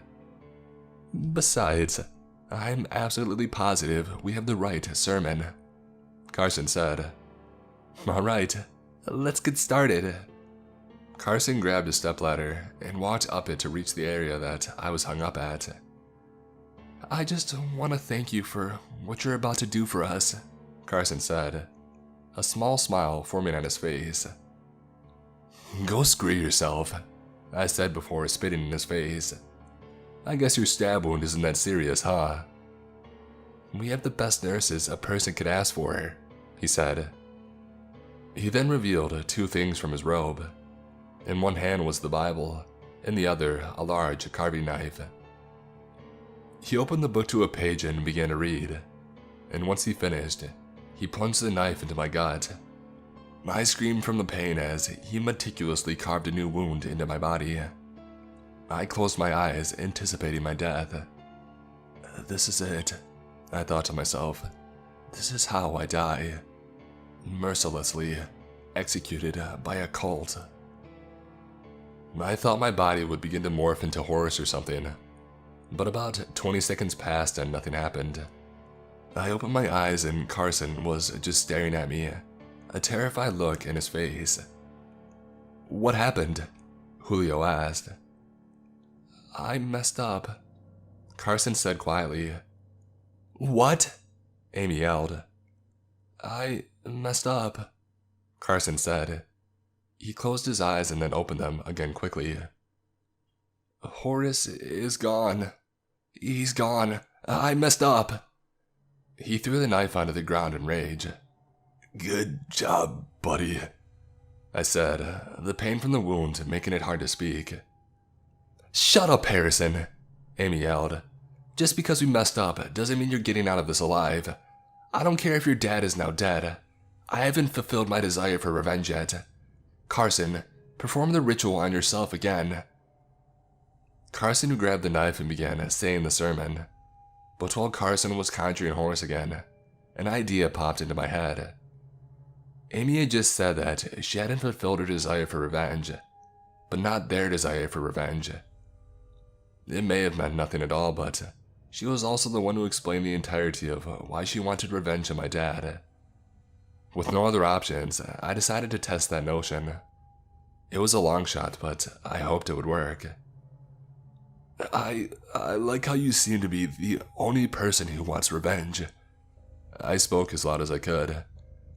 Everyone has been waiting for years to obtain world peace. And instead of killing the one who is currently possessed by Horace, you want to make them wait even more just because you want me to be the sacrifice. I don't care, she said. Most of them don't even want revenge. They just want to have world peace. I made it so that they could get both for the price of one. But the plan just failed, I said. Now they have to wait until you guys find the right sermon in order to fulfill their religious duty. You're making them wait just because of you. That's been the plan all along, she yelled at me. I promised myself that I wouldn't stop until Ferris paid the price for what he did to me and my friends. My dad just paid the price, I screamed, my stomach hurting more from me projecting my voice. But now, you don't even seem to care about the mission anymore.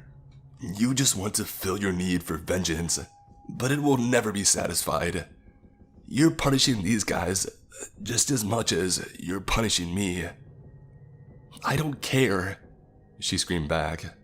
I will never be satisfied until you are dead. I don't care what everyone else wants. I don't care about world peace.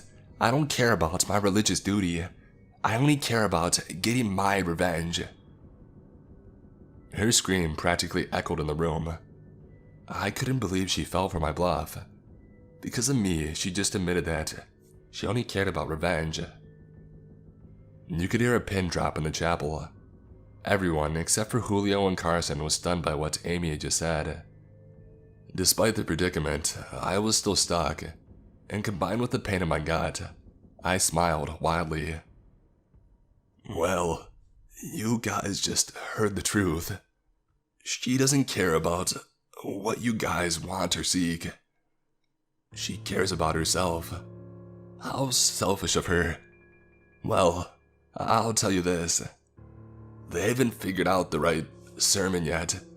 And even if I die before they discover it, and Amy's true desire would be satisfied, you guys would have to wait until someone else was captured and tortured just to get world peace. Unless, of course, you just kill the person who already has Horace possessed inside of them right now. Almost all of them turned their heads towards Carson, who was sitting on the floor, his blood pooling beneath him.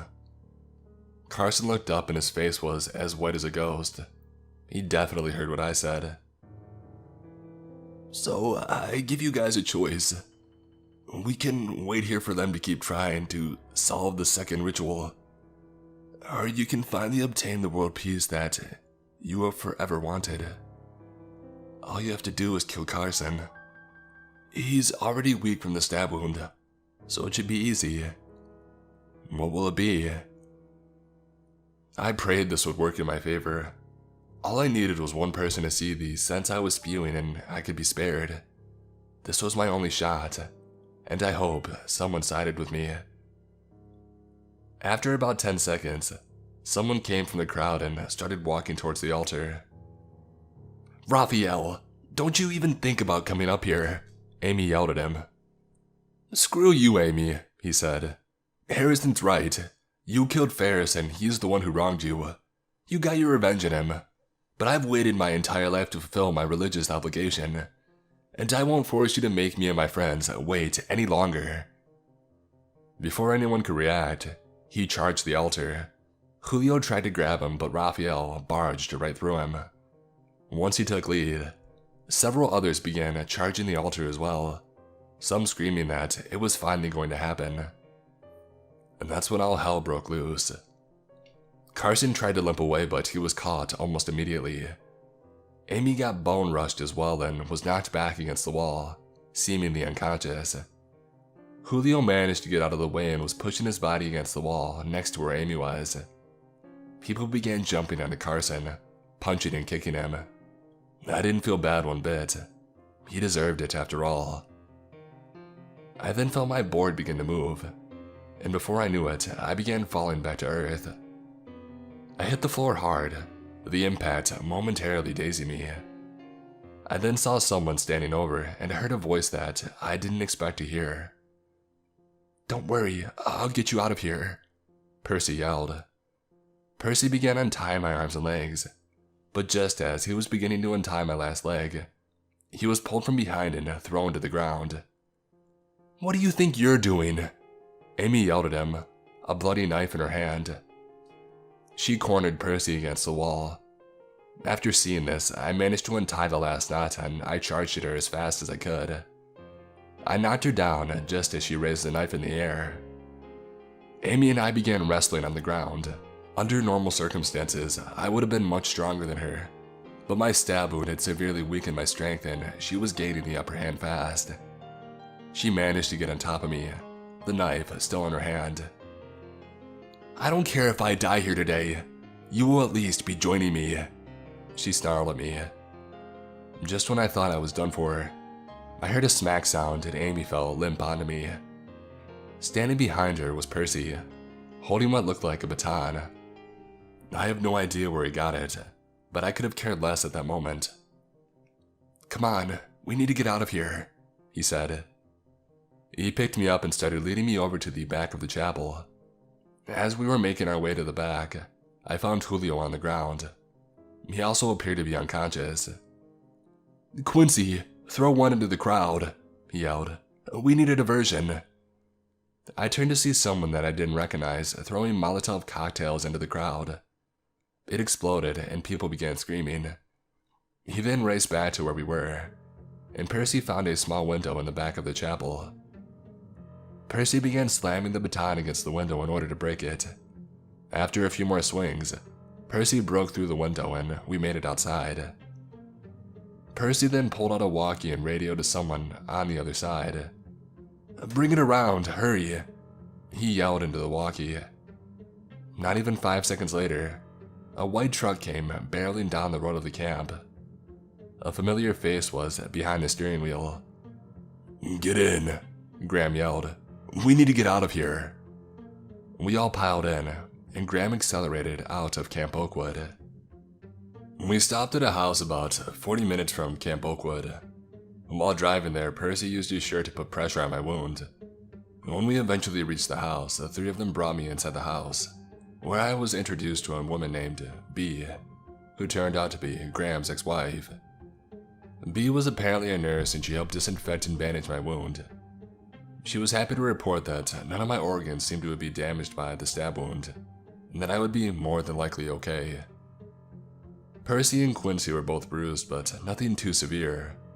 While being patched up, I talked with Percy for a while and he explained quite a bit to me. As it turned out, Percy had been forced by Amy to go into my apartment and take a picture of my scar, so that she could prove that it was definitely me. He didn't want to do it, but she threatened him, and eventually he relented. He managed to take my photo. However, not only was my towel obscuring my scar, but the photo also came out blurry. Despite him failing, he stuck with the plan of Percy being arrested by Officer Marino. I asked Percy if he was just a cult member dressed as a police officer, and he confirmed it. Not that I was surprised to hear that. Anyway, Percy was never taken away and would remain at the camp out of view. Well, that was the plan until Carson successfully conjured Horace, and Amy had to hasten her plans. When they met around the campfire the night that I had escaped, it was so that Amy could explain what would be happening.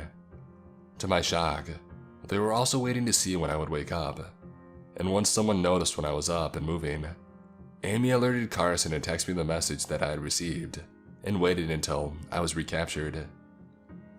The plan was for you to make it to that location only to find Carson, or Horace, I should call him, and Officer Marino waiting there for you.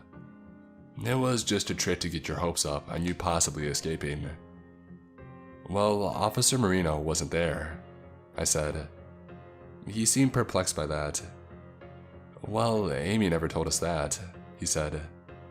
Then again, it appeared that Amy hid quite a bit from you guys, I said before we both laughed. Percy then began explaining that he had come up with a plan to get me out of there. He knew what was going to happen to me, so he, Graham, and Quincy, who I later found out wasn't even an employee at the camp, but Percy's best friend back home, came up with a way to get me out. The plan was for Quincy to make homemade Molotov cocktails and throw several of them into the church, to act as a diversion so that they could quickly get me down and carry me out. However, they didn't plan on two things. One, my dad showing up unexpectedly, and two, me getting Amy to say that she didn't care about everyone else's desires for world peace. When several of the people in the crowd stormed the altar, they took their chance and proceeded with the plan as best as they could. However, he explained that they did have to wait until they tried the ritual on me, because if they tried it before the ritual attempt, it would have been harder to get me out, because everyone would have been pissed at them and they would too have been attacked. It was a crappy move to do, but I told him it was okay. I got out with my life and that's all that mattered.